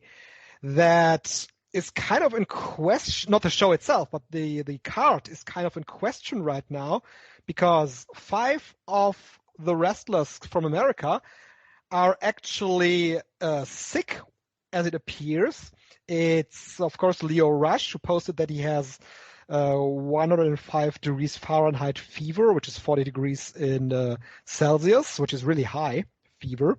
Gabe Kidd, Alex Kovlin, Hiko Leo, and who else? Kevin Knight. They are all off the cards this week and over the weekend as well, which puts some of the title matches on the card in jeopardy. So that's going to be really interesting how they handle this situation. It's very unfortunate timing. I thought you were going to say they finally wised up and canceled the show because SANADA and EVIL were in the main event. They were going to save us from that match, but unfortunately, no. Get well soon to all of the talents coming in. Leo Rush, shout out to him. He's done some great work. Oh, yeah. Both just obviously in the company earlier in the year, but on Twitter as well, trying to build up with him and Hiromu.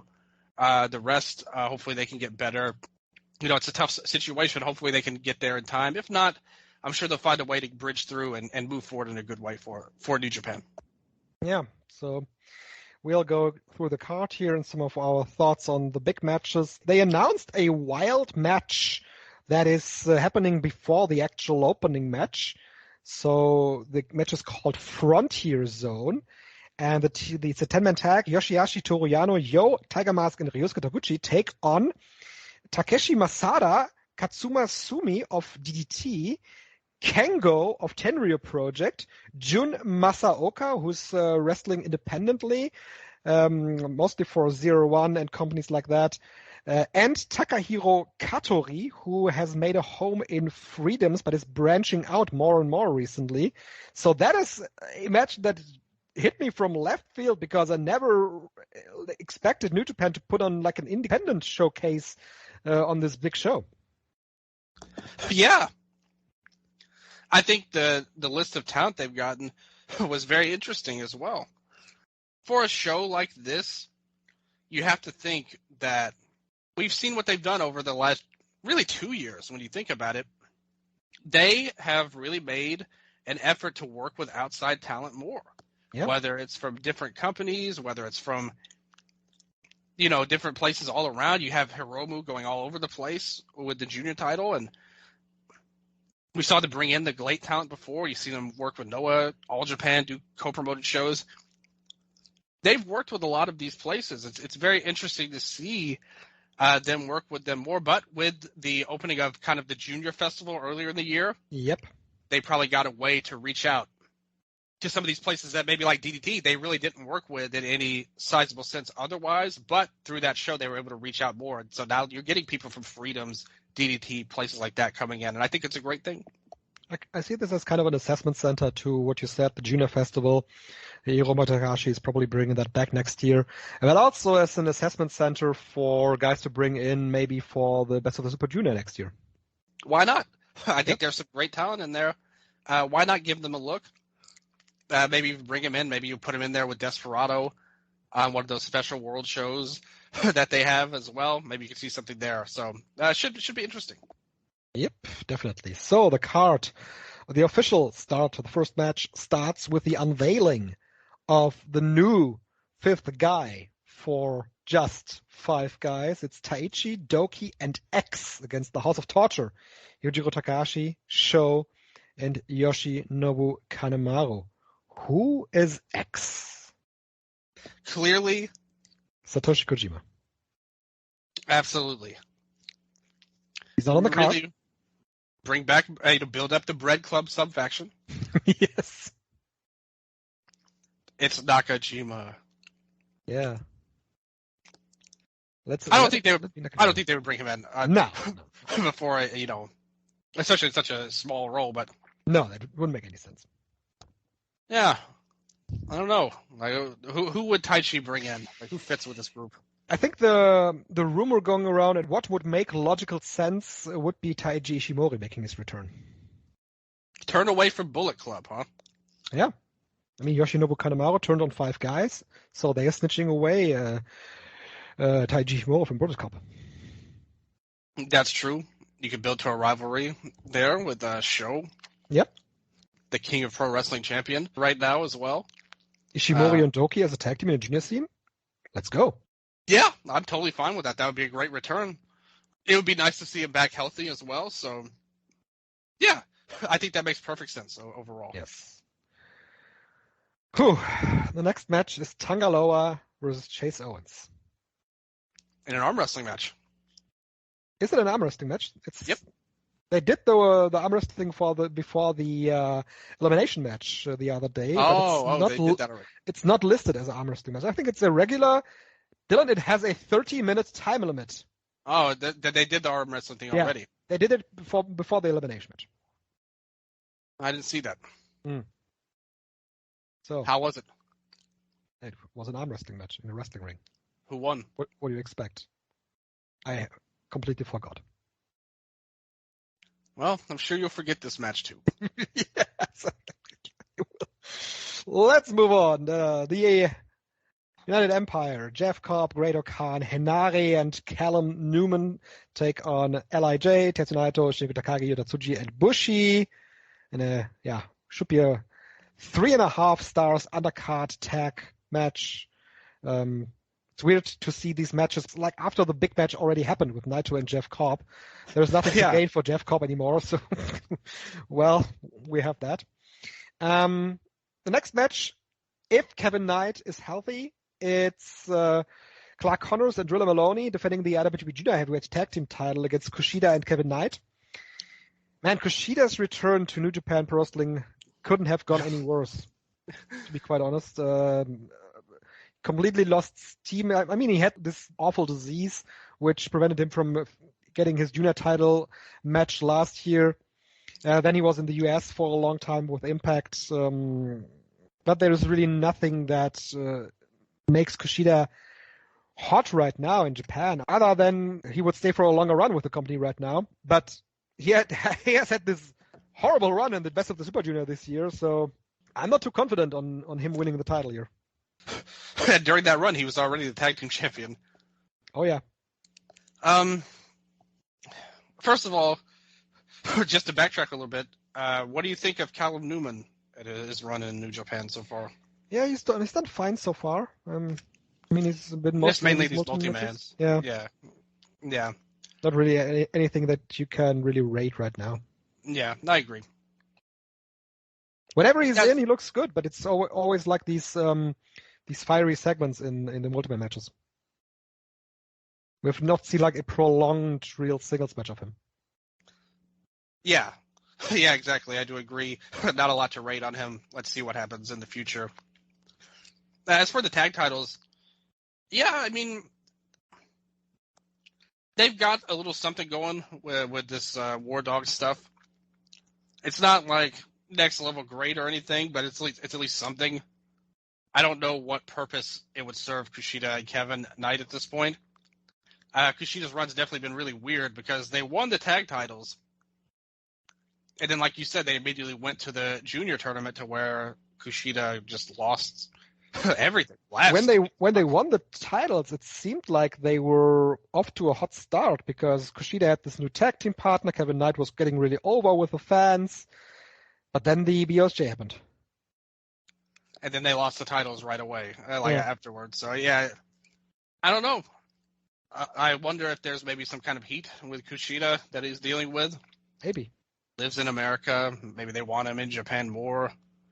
I don't know. I mean, it doesn't make any sense how they book him. So, but I mean, I think that the War Dogs, they'll retain the titles. I think they're so hot right now that taking the belts off him would not really make any sense. We have the final match of the 7-match 6-man tag team series. Recently, Renarita has gotten his first ever pinfall victory over Shota Umino, which left Umino really questioning himself because he had never, of course, lost to Narita. Yeah, and this is the final. Yuji Nagata, Shota Umino, Masa Wato against Minoru Suzuki, El Desperado, and Renarita. Wato also picked up a big win recently. So this has been a good series, but still, though, it's like I said at the beginning when they announced it, it's a 6-man tag team 7-match series. That's fine for what it is, but it's nothing that you can really put on the advertisement. This is the definition of filler. Yeah. Like, there's no stakes to it, means nothing. Like, they try to add a little something to it with Narita beating Umino, but it means nothing. Like, you know, like, it's just completely card filler. And hopefully, I mean, it's fine. Like, they're good. Like, it's nothing wrong with any of these workers. It's just, again, no stakes, no interest, mid-card, like, nothing to it at all. And whoever wins, it doesn't really matter. But I would predict that the Nagata and Umino and Wato team, I get the win in the end. Yeah, me too. Next is the strong openweight tag team title. Gabe Kidd and Alex Kovlin, if healthy, defend against El Fantasma and Hikuleo, if healthy. So this is a match that is in question the most on this card, with 3 people being off the cards this weekend. It's the first defense for Gabe Kidd and Alex Kovlin. El Fantasma has gotten the win on the Rev Pro show at the end of August. So given that what we just said about the War Dogs, I would expect them to defend here as well. If Hikuleo doesn't make it, I think for the purpose of building up El Fantasma as a babyface, a handicap match would work well too. Why are we seeing strong titles in New Japan? We are only seeing the strong tag team title. The strong openweight title itself is only defended in AEW these days. Yeah, everywhere but strong. Yeah, has the titles right now. I'm just thinking, man, you have this lame match that nobody cares about. Wouldn't this be a better spot for the women's title to have a match on the show? I know that I think they've forgotten about that. Ship has sailed as well. Absolutely, but even still, whatever match they could possibly have would be better than this. I mean, there's no purpose behind this at all. No. Yeah. I mean, I guess you could say the same thing about Loa and Chase Owens, which literally means nothing. But I just think about that. Like, you're making room for these strong titles that nobody cares about. Like, strong doesn't mean anything in Japan, but you can't book your own women's title. I don't know. Yeah. I mean, we know, like, we already know why, but still. If strong actually was a thing anymore, it would make kind of sense, but they've not been producing these shows. Yeah. We have the Never Openweight 6-man tag team title. Okada, Tanahashi, and Ishii defend against Alex Shelley, Chris Sabin, and Josh Alexander, all from Impact Wrestling. Okada has made some snarky comments about TNA and Impact Wrestling, saying that he hates the company. So he's going to go in with a lot of emotions, of course, attached to his great run in the company over 10 years ago. But seriously, though, I think that the challenging tag team is a great trio. Love Shelley, love Sabin. Josh Alexander making his unexpected Japanese wrestling debut here. He, of course, years ago had to retire, then came back, had a great run in Impact as world champion. Now coming in as a challenger for the Never Openweight 6-man tag team titles. I can see him have a great chemistry with all of the 3 on the other side. This is one of, if not the match, that I'm looking most forward to on the card. Once again, you're cooking, Strigger. You are cooking because I totally agree. I think that this is a great match on paper. I absolutely love the Motor City Machine Guns. They were huge inspirations to me when I started wrestling, particularly Sabin. I really loved their run. Alexander, I think he's really broken out over the last multiple years at this point. Done a lot of great work in Impact, really given them a guy that they can be proud of in a championship role. And now you have Shelley as the champion as well in the company. And these 2 are going at it for Bound for Glory as opponents, like later this month, going for the world title in Impact. Now teaming up in New Japan. Sabin, awesome. Love him so much. This is a great match on paper. And obviously the New Japan team will win. But I fully expect this to be a lot of fun. And only provides more fuel to the fire of Okada's character that he has right now. But I will say this, TNA and Impact, are they the same? Or will he finally break up and realize that TNA and Impact are not the same? No, never. Good for him. Yeah. Never let that TNA run slide, ever. Well, and then we have 3 more matches left. The rematch for the Never Openweight title. It's David Finlay's second defense of the title against the wrestler he won it from in a very decisive match back early this year.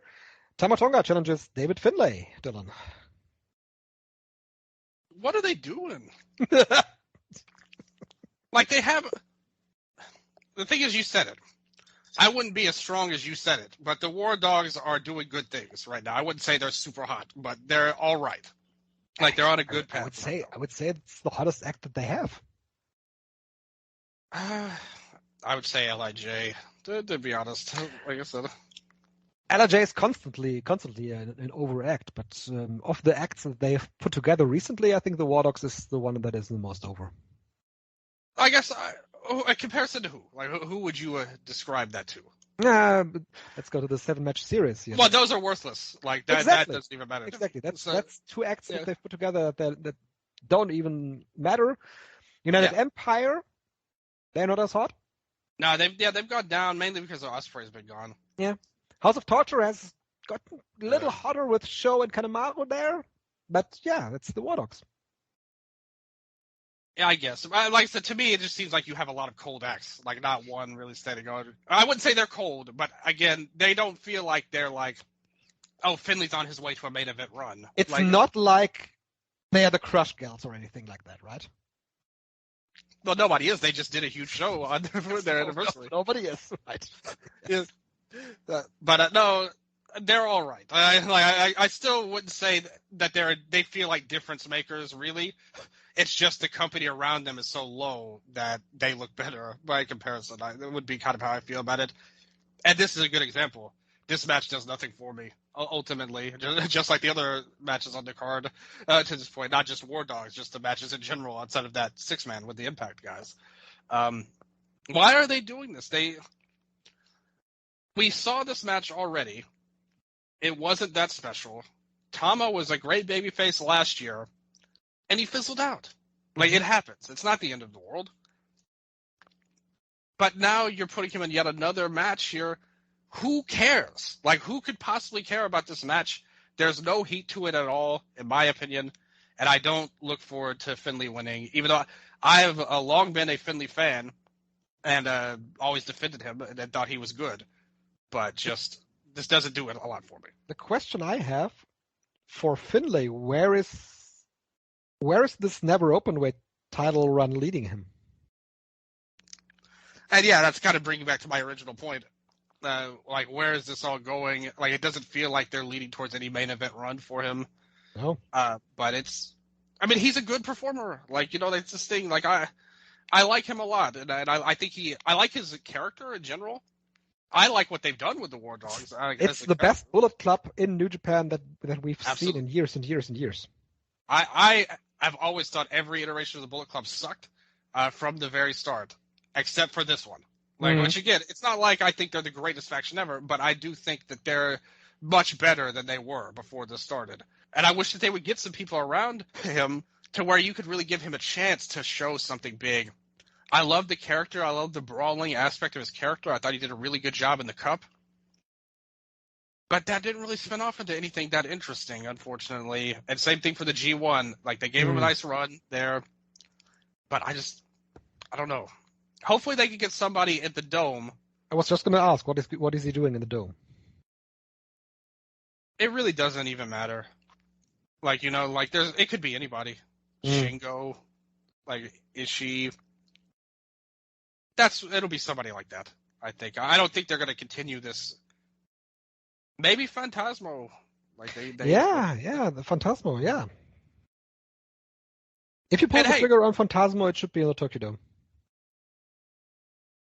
And he's done a good job. Like, he's done a good job as babyface, gotten over with the crowd. I could get behind that. Again, to me, that doesn't necessarily appeal to my personal favorite match type, but I think it's a good idea, just like nonetheless. I think that they've done a good job. I think he's done a good job of warming himself to the fans in Japan. And I think Finlay's been a very good heel role. So I'm into that. Again, it's not lighting my world on fire, but I do think it's a good idea, though. Yeah. Next, semi-main for the junior heavyweight title. It's the three-way match with Hiromu Takahashi in his sixth defense of the title against Lio Rush and Mike Bailey. No elimination match, which means in theory Hiromu Takahashi could lose the title without being pinned. Of course, as I mentioned, Lio Rush is out sick right now, but this is a match that could work out without him as well. They could just do a singles match if Lio Rush doesn't make it. Would of course be bad for him because he is on a great run. But Takahashi versus Bailey on its own is a great match as well. But I don't think that any of the challengers stand any chance because it's Hiromu and it's his title run and it's going to be the record title and that's it. Yeah, I mean, on paper, this is a great match. Yeah. It's just exactly what you said. Like, there's no reason for any of the others to win.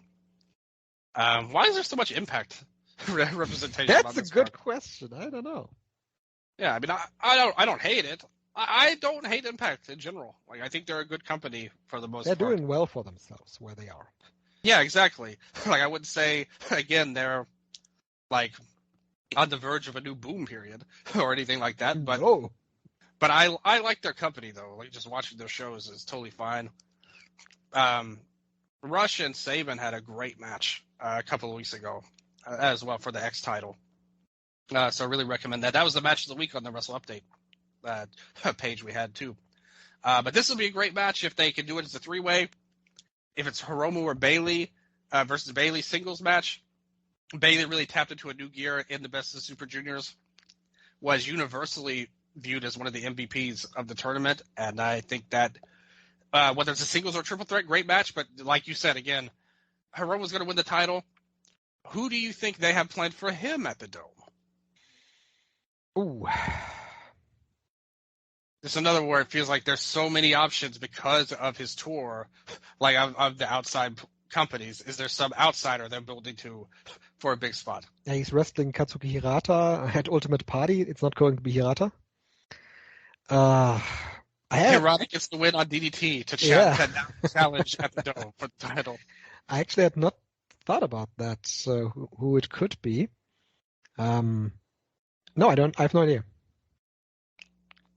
They did the tease on the GLEAT show with Minoru Tanaka, which I think would be a good idea because that's who he's trying to beat for the record, and the Dome would be that place.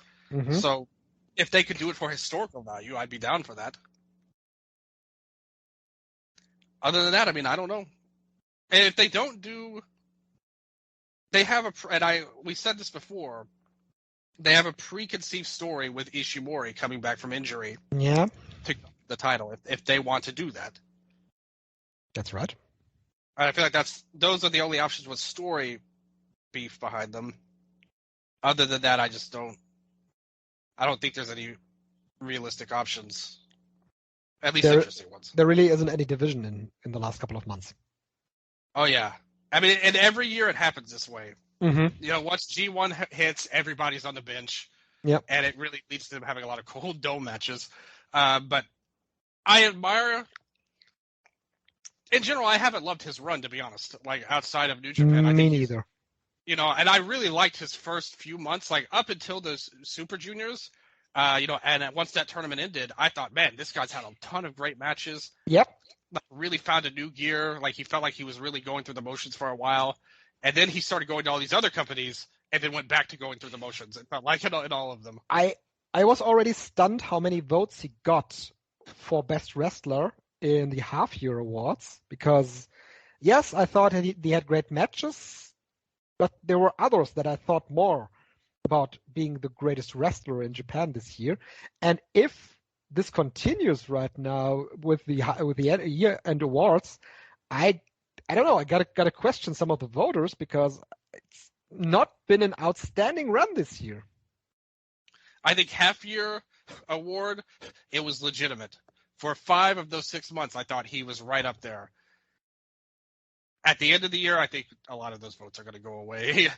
You know, and I think, again, it's partly because of the company's schedule, but also because of him. He hasn't been putting his best foot forward, you know, in all honesty since then. And I don't know. I'm not hype about this title reign or breaking the record or anything like that compared to where I was. I mean, if you look at his matches versus Eagles, Leo Rush earlier on in the year, you did some stuff, Amakusa at the Dome show with Muto.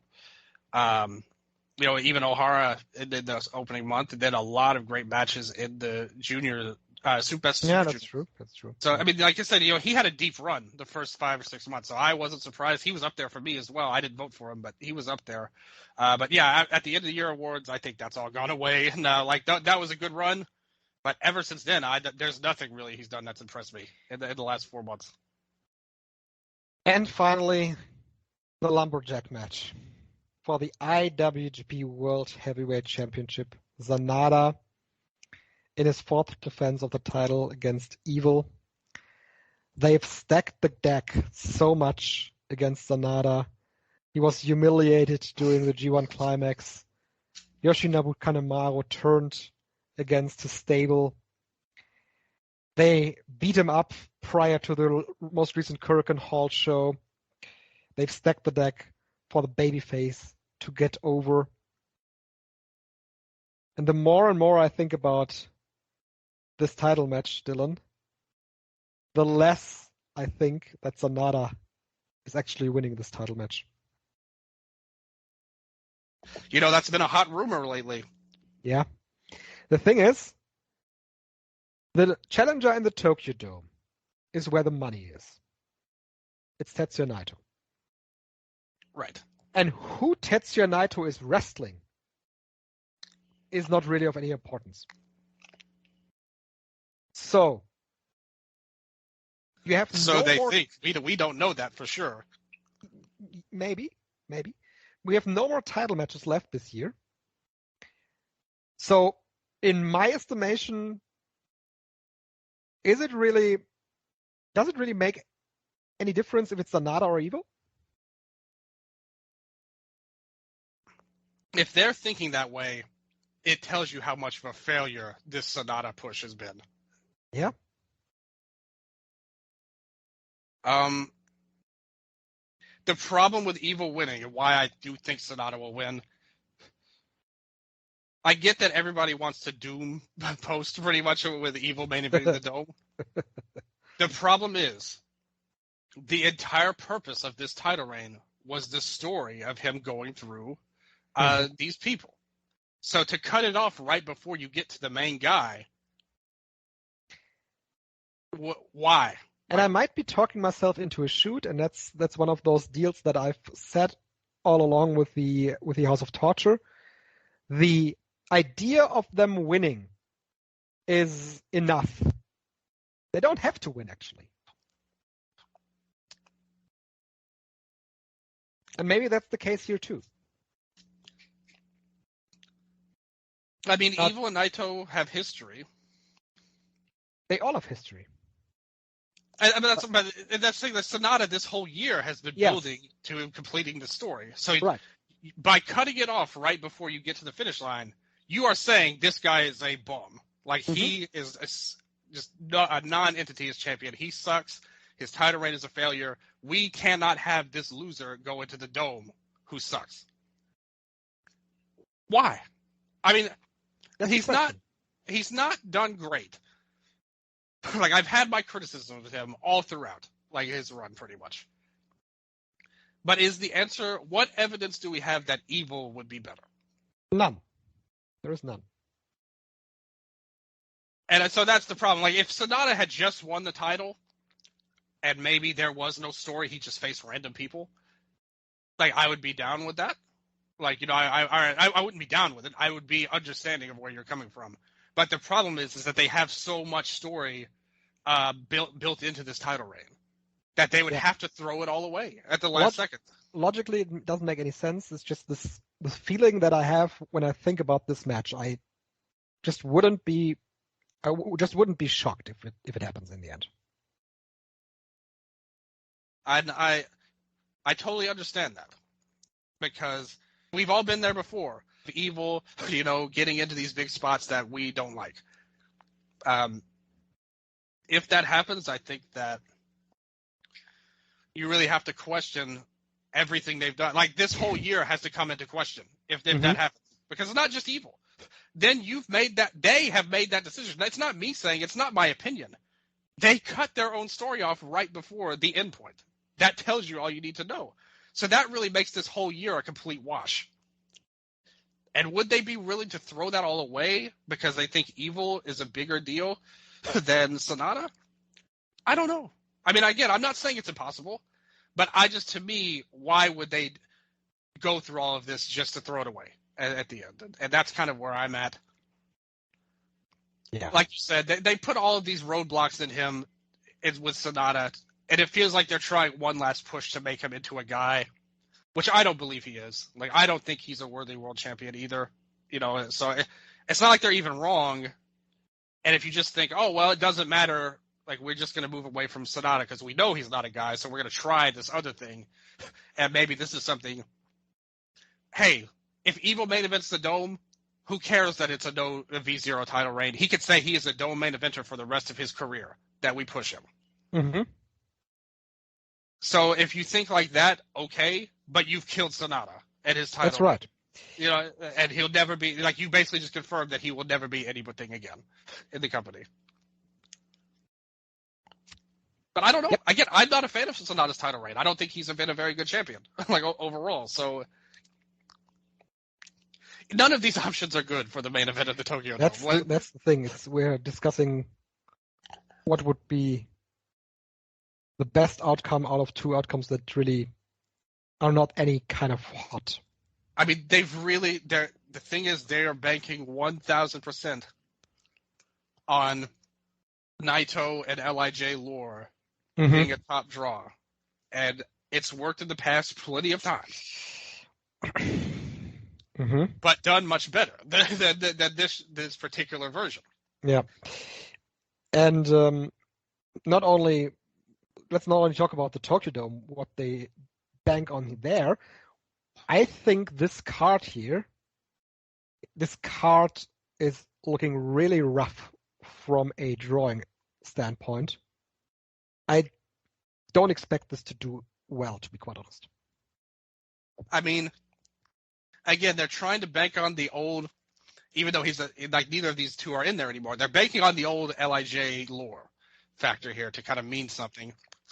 They have history, and the rest of the card is like so many foreigners that they brought in. They've overloaded it.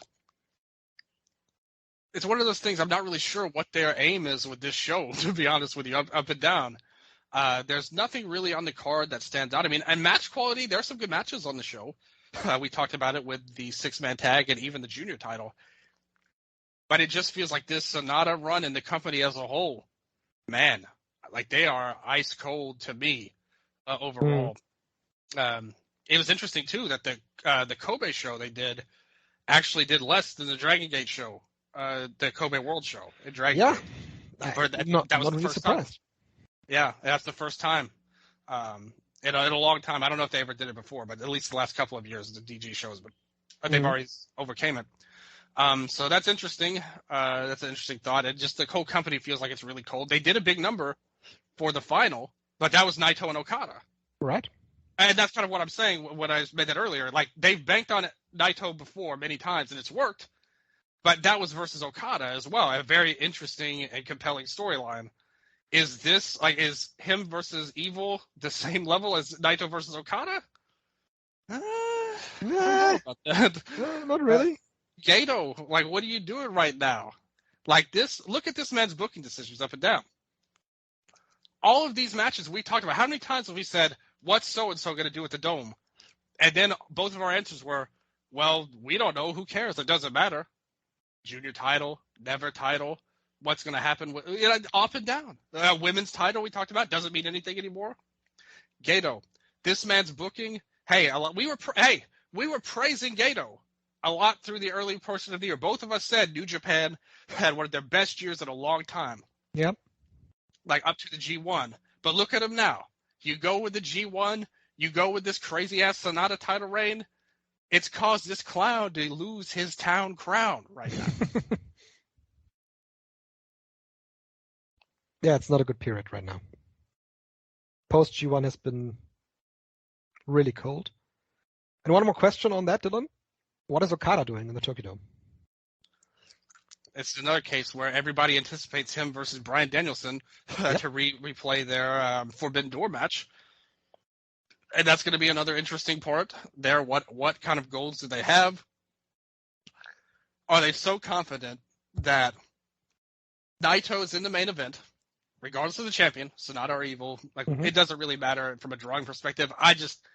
I'm not a fan of his, but I would much rather see SANADA. Me too, I agree. Yeah, so just for me personally, I would rather see SANADA, but it really doesn't. I don't think it makes a big difference in terms of a drawing perspective either way. But are they confident that Naito in the main event, Ospreay Omega, and Okada Danielson, you could put those matches on and you could have a big dome show? Adam Copeland has also entered the conversation at this point. The rated R superstar himself. We talked about his debut on Wrestle Update. Yeah, he could do something. If they wanted to get behind him, that would be a bit. Here's the thing, though. Same thing, and even a little bit with Danielson, but even more so with Adam Copeland, also known as Edge. He doesn't have a footprint in Japan. No. Like, that you could really bank him as like, oh, this is a big drawing star coming in. Like, not really. Like, not in that market. So, I don't know. Yeah, but other than the Danielson match, I don't really see anything that would make sense for Okada, because he's basically, for most part of the year, he's been just there. And what a shame, because this is arguably his best work of his career. Yeah, right.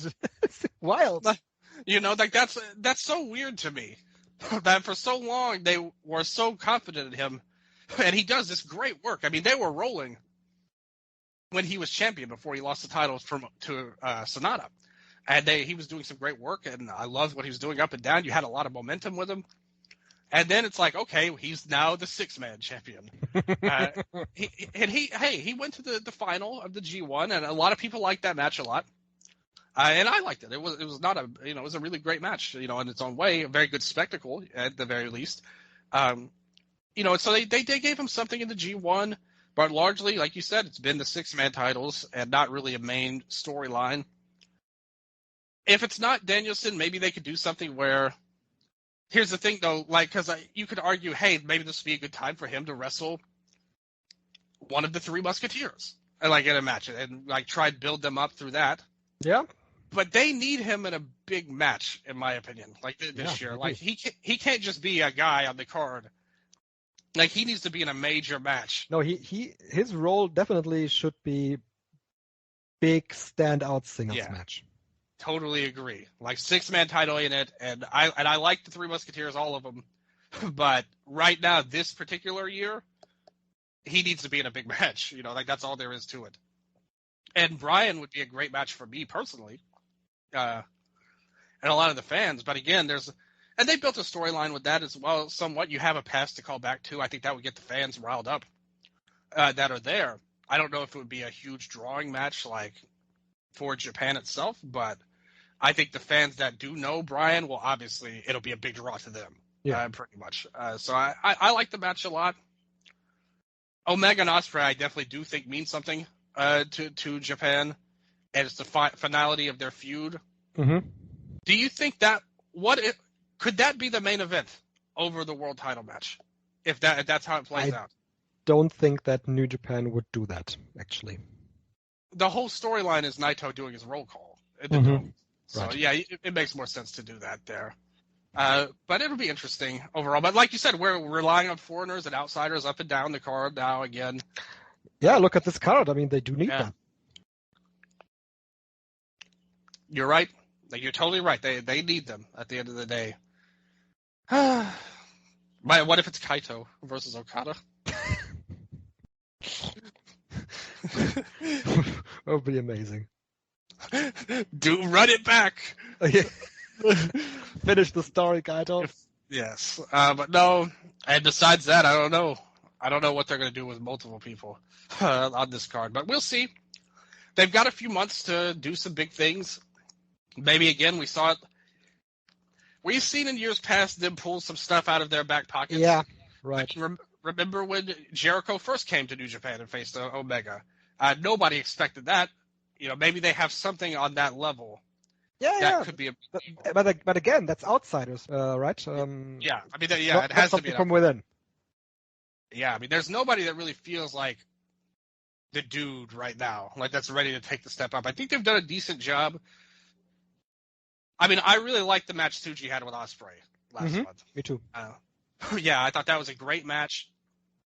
And he just feels like that guy of everybody that they have, but he hasn't gotten any big wins yet.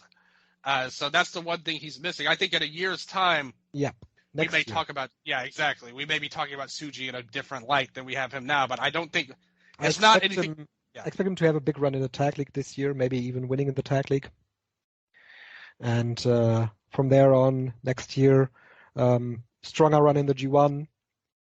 High profile match. Shingo as a team, I'm totally down for that. Like that could be a great tag team match, like those two versus Bishamon. Absolutely. Like I'm all for that. So him next year in a bigger marquee match in the Tokyo Dome, that would work out for his push. Yeah, absolutely. So that's where we're at with them right now. They don't really have anybody internally. They're going to have to rely on these outsiders. And maybe they have something big planned, some kind of big swerve or curveball. But as it is right now, it's not a hot company up and down, at this moment. That is ultimately it, and that's been the case for some of the companies that we've discussed here on this show so far. So I'm really interested to see how Monday then rolls out and what they end up doing, what great TJPW, All Japan, and New Japan end up doing, and what all other companies are doing in October, nearing the end of the year, where some of them have bigger shows. We've not talked about Dragon Gate, just at the end here. They have a show on Monday, the Gate of Origin, but so far they only have one match announced. We are of course, recording this before the October 6th Hurricane Hall show. But the one match they have announced is Ishin defending the Brave Gate title against Ryo Fuda, and Ryo Fuda is injured right now. So that's questionable as well. They have announced, though, for November in Osaka, Big Boss Shimizu challenging Madoka Kikuta for the Dreamgate title. That's the best storyline they have been running in the last couple of months, ever since the Kobe show. And I think that Big Boss Shimizu is somewhat of a hot act. The match against Yuki Yoshioka was really hot, with a hot crowd. So I'm looking forward to that match. But that's been mostly it for what we have on the show. Really look forward to seeing Shimizu get the title shot. They've done a good job building it up, having him go through the Big Six or whatever. The Reiwa Big Six. I mean, I like it. The company as a whole, they're another one you can lump in as kind of cold right now. Not a lot going on of interest. And like you said, the show coming up, we don't know anything. So we can only say so much. But Shimizu and Kikuta has been announced for November, so that'll be their big match they're hyping too. I'm interested to see how it goes. I think Shimizu could win, but and I hope so. Like, I really think he deserves it. I'm not a huge fan of this Kikuta reign in general, to be honest with you. And I would rather Shimizu have the title and see what he can do with it. He's never gotten the chance that. Go back to our original shows when I first came on here. Yep. And we were talking about DG. Shimizu still the days of Big Ben. And they were my guys. Yeah. Like Big Ben and Big R. I loved them. Like, those were the ones that I liked, and I really didn't like DG at all in those years. I thought they were really struggling for my personal interest, and just kind of not a good product. But I loved them. I thought they were great all around. And if Shimizu can finally get his run now, I personally would be very interested in that. And we'll see. I think the year-end show is always something they try to throw something big out to kind of set the stage for next year. And maybe this year will be the same thing. And I know they've got the big show in January. They purposely made a bigger show this year for January. So I think either December or January, they'll be able to have something big. But until then, I think we're kind of in this holding pattern. And if Shimizu can get the title, I think that would be a nice shot in the arm for them as well. So, I think it's a good idea. That's a good way to end the show, Dylan. You, of course, have stuff going on the Patreon and with Wrestle Updates, so plug away. Check out the Patreon, patreon.com/Eastern Lariat. We've got all sorts of stuff going down there. As I said, I did reviews for the shows right when they happened. The shows we kind of touched on this show at the end of September. I'll have more reviews on there of stuff going down. Much more of a regular schedule since the tournaments ended. Obviously, we had big coverage of every tournament, really, but specifically lately, the 5-Star Grand Prix. You could go on there, look up all the stuff, look up all the old shows me and STRIGG A did.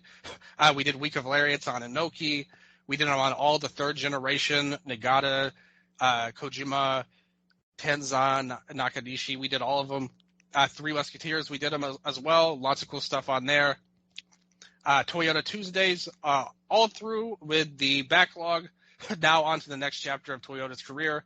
Written updates every week on there every Tuesday. You've got Tiger Thursdays, Tiger KSW coming in. We just reached over the halfway point. We're going to release our first ever public show, too, of Tiger KSW very soon as well. My sister makes her public podcasting debut, which she's very nervous about, to be honest. But we will put that up very soon on the YouTube page. At Eastern Lariat on YouTube and Twitter as well. You get cool stuff up and down. The YouTube page has archives of our shows. Maybe it's a little bit easier for you to listen on YouTube than your Spotify or iTunes or wherever you want to listen on Libsyn. That's good for you guys out there, so hopefully you guys enjoyed that. We got some nice views on the last few shows, so very happy with that. Twitter got a lot of new followers and stuff, too, coming in. STRIGG is always posting some translations. I'm doing stuff on there as well. Yes. Asking people their thoughts on stuff, wanting to see where you guys are at. Because we've got a lot of big matches coming up, Noah's got their GHC title with Keno and Jake. You got Yuma Kento we talked about. DDT, you've got a big show coming up as well. Ultimate Party, we touched on very briefly. So you got a lot of cool stuff coming on in the world of Japanese wrestling. Wrestle Update, follow us on Twitter at WrestleUpdate23. I've even started taking to doing live tweets of shows, covering shows as they happen and talking about them. I just did it for Dynamite last night as well, so always watching stuff on there, always doing stuff. We just released a new episode on Wrestle Dream, as I said earlier. Again, follow us at WrestleUpdate23. Lucha Talk, we did an episode on the Anniversario last month, too. It was a fantastic show. Featuring one of the best one-man performances of the year by Volador Jr., wrestling a match of the year level match with one arm pretty much with the injury. Him and Angel de Oro had an amazing match. Everybody should check that out. Good stuff all around, really, in wrestling. Wrestle Update, WWE has a pay-per-view this week, Fastlane, and GCW, we're going to cover that show, too. Oh, wow. We did a show a couple months ago about Homecoming. Both nights I watched there. I dipped my toe back into the GCW ranks, which I definitely wasn't expecting. But Aniello, great co-host of that show. Tons of fun. Always energetic. And I actually, like I said, I really enjoyed the show a lot more than I thought it would, GCW. And I'm kind of hyped for the War Games match they set up as well, to be honest with you. So, all good stuff there. And other than that, I'm trying to think of anything else going on there. That's a lot, actually. Yeah. Also, shout out to Akari, Pure J wrestler. She had a bad concussion recently, but she's on the mend. Just wanted to say, get well soon. Mejorate Reina out there to her. Hopefully she gets well. And you see a lot of cool things going on in the Joshi scene as well, whether it's Pure J, Seedling. We talked about TJPW a little bit. Stardom, we did the last show on. Ice Ribbon has Ibuki Hoshi on top is great, yeah. Oh yeah, she won it at the end of August. That was a really good match that she had there as well. Her and Yuri, so that was really cool. On there, you're seeing a lot of freelancers pass through all these different places. Yeah, I think that's about it. That's about it. Yeah. That's about it. That was a lot. So thank you, Dylan, once again here for the show. I had a lot of fun. We went through some of the cards coming up, talked about some of the companies, very comprehensive, I think. And I want to thank all the listeners for listening to this show until the end. So that's it for the Eastern Lariat this time. Goodbye. Sayonara.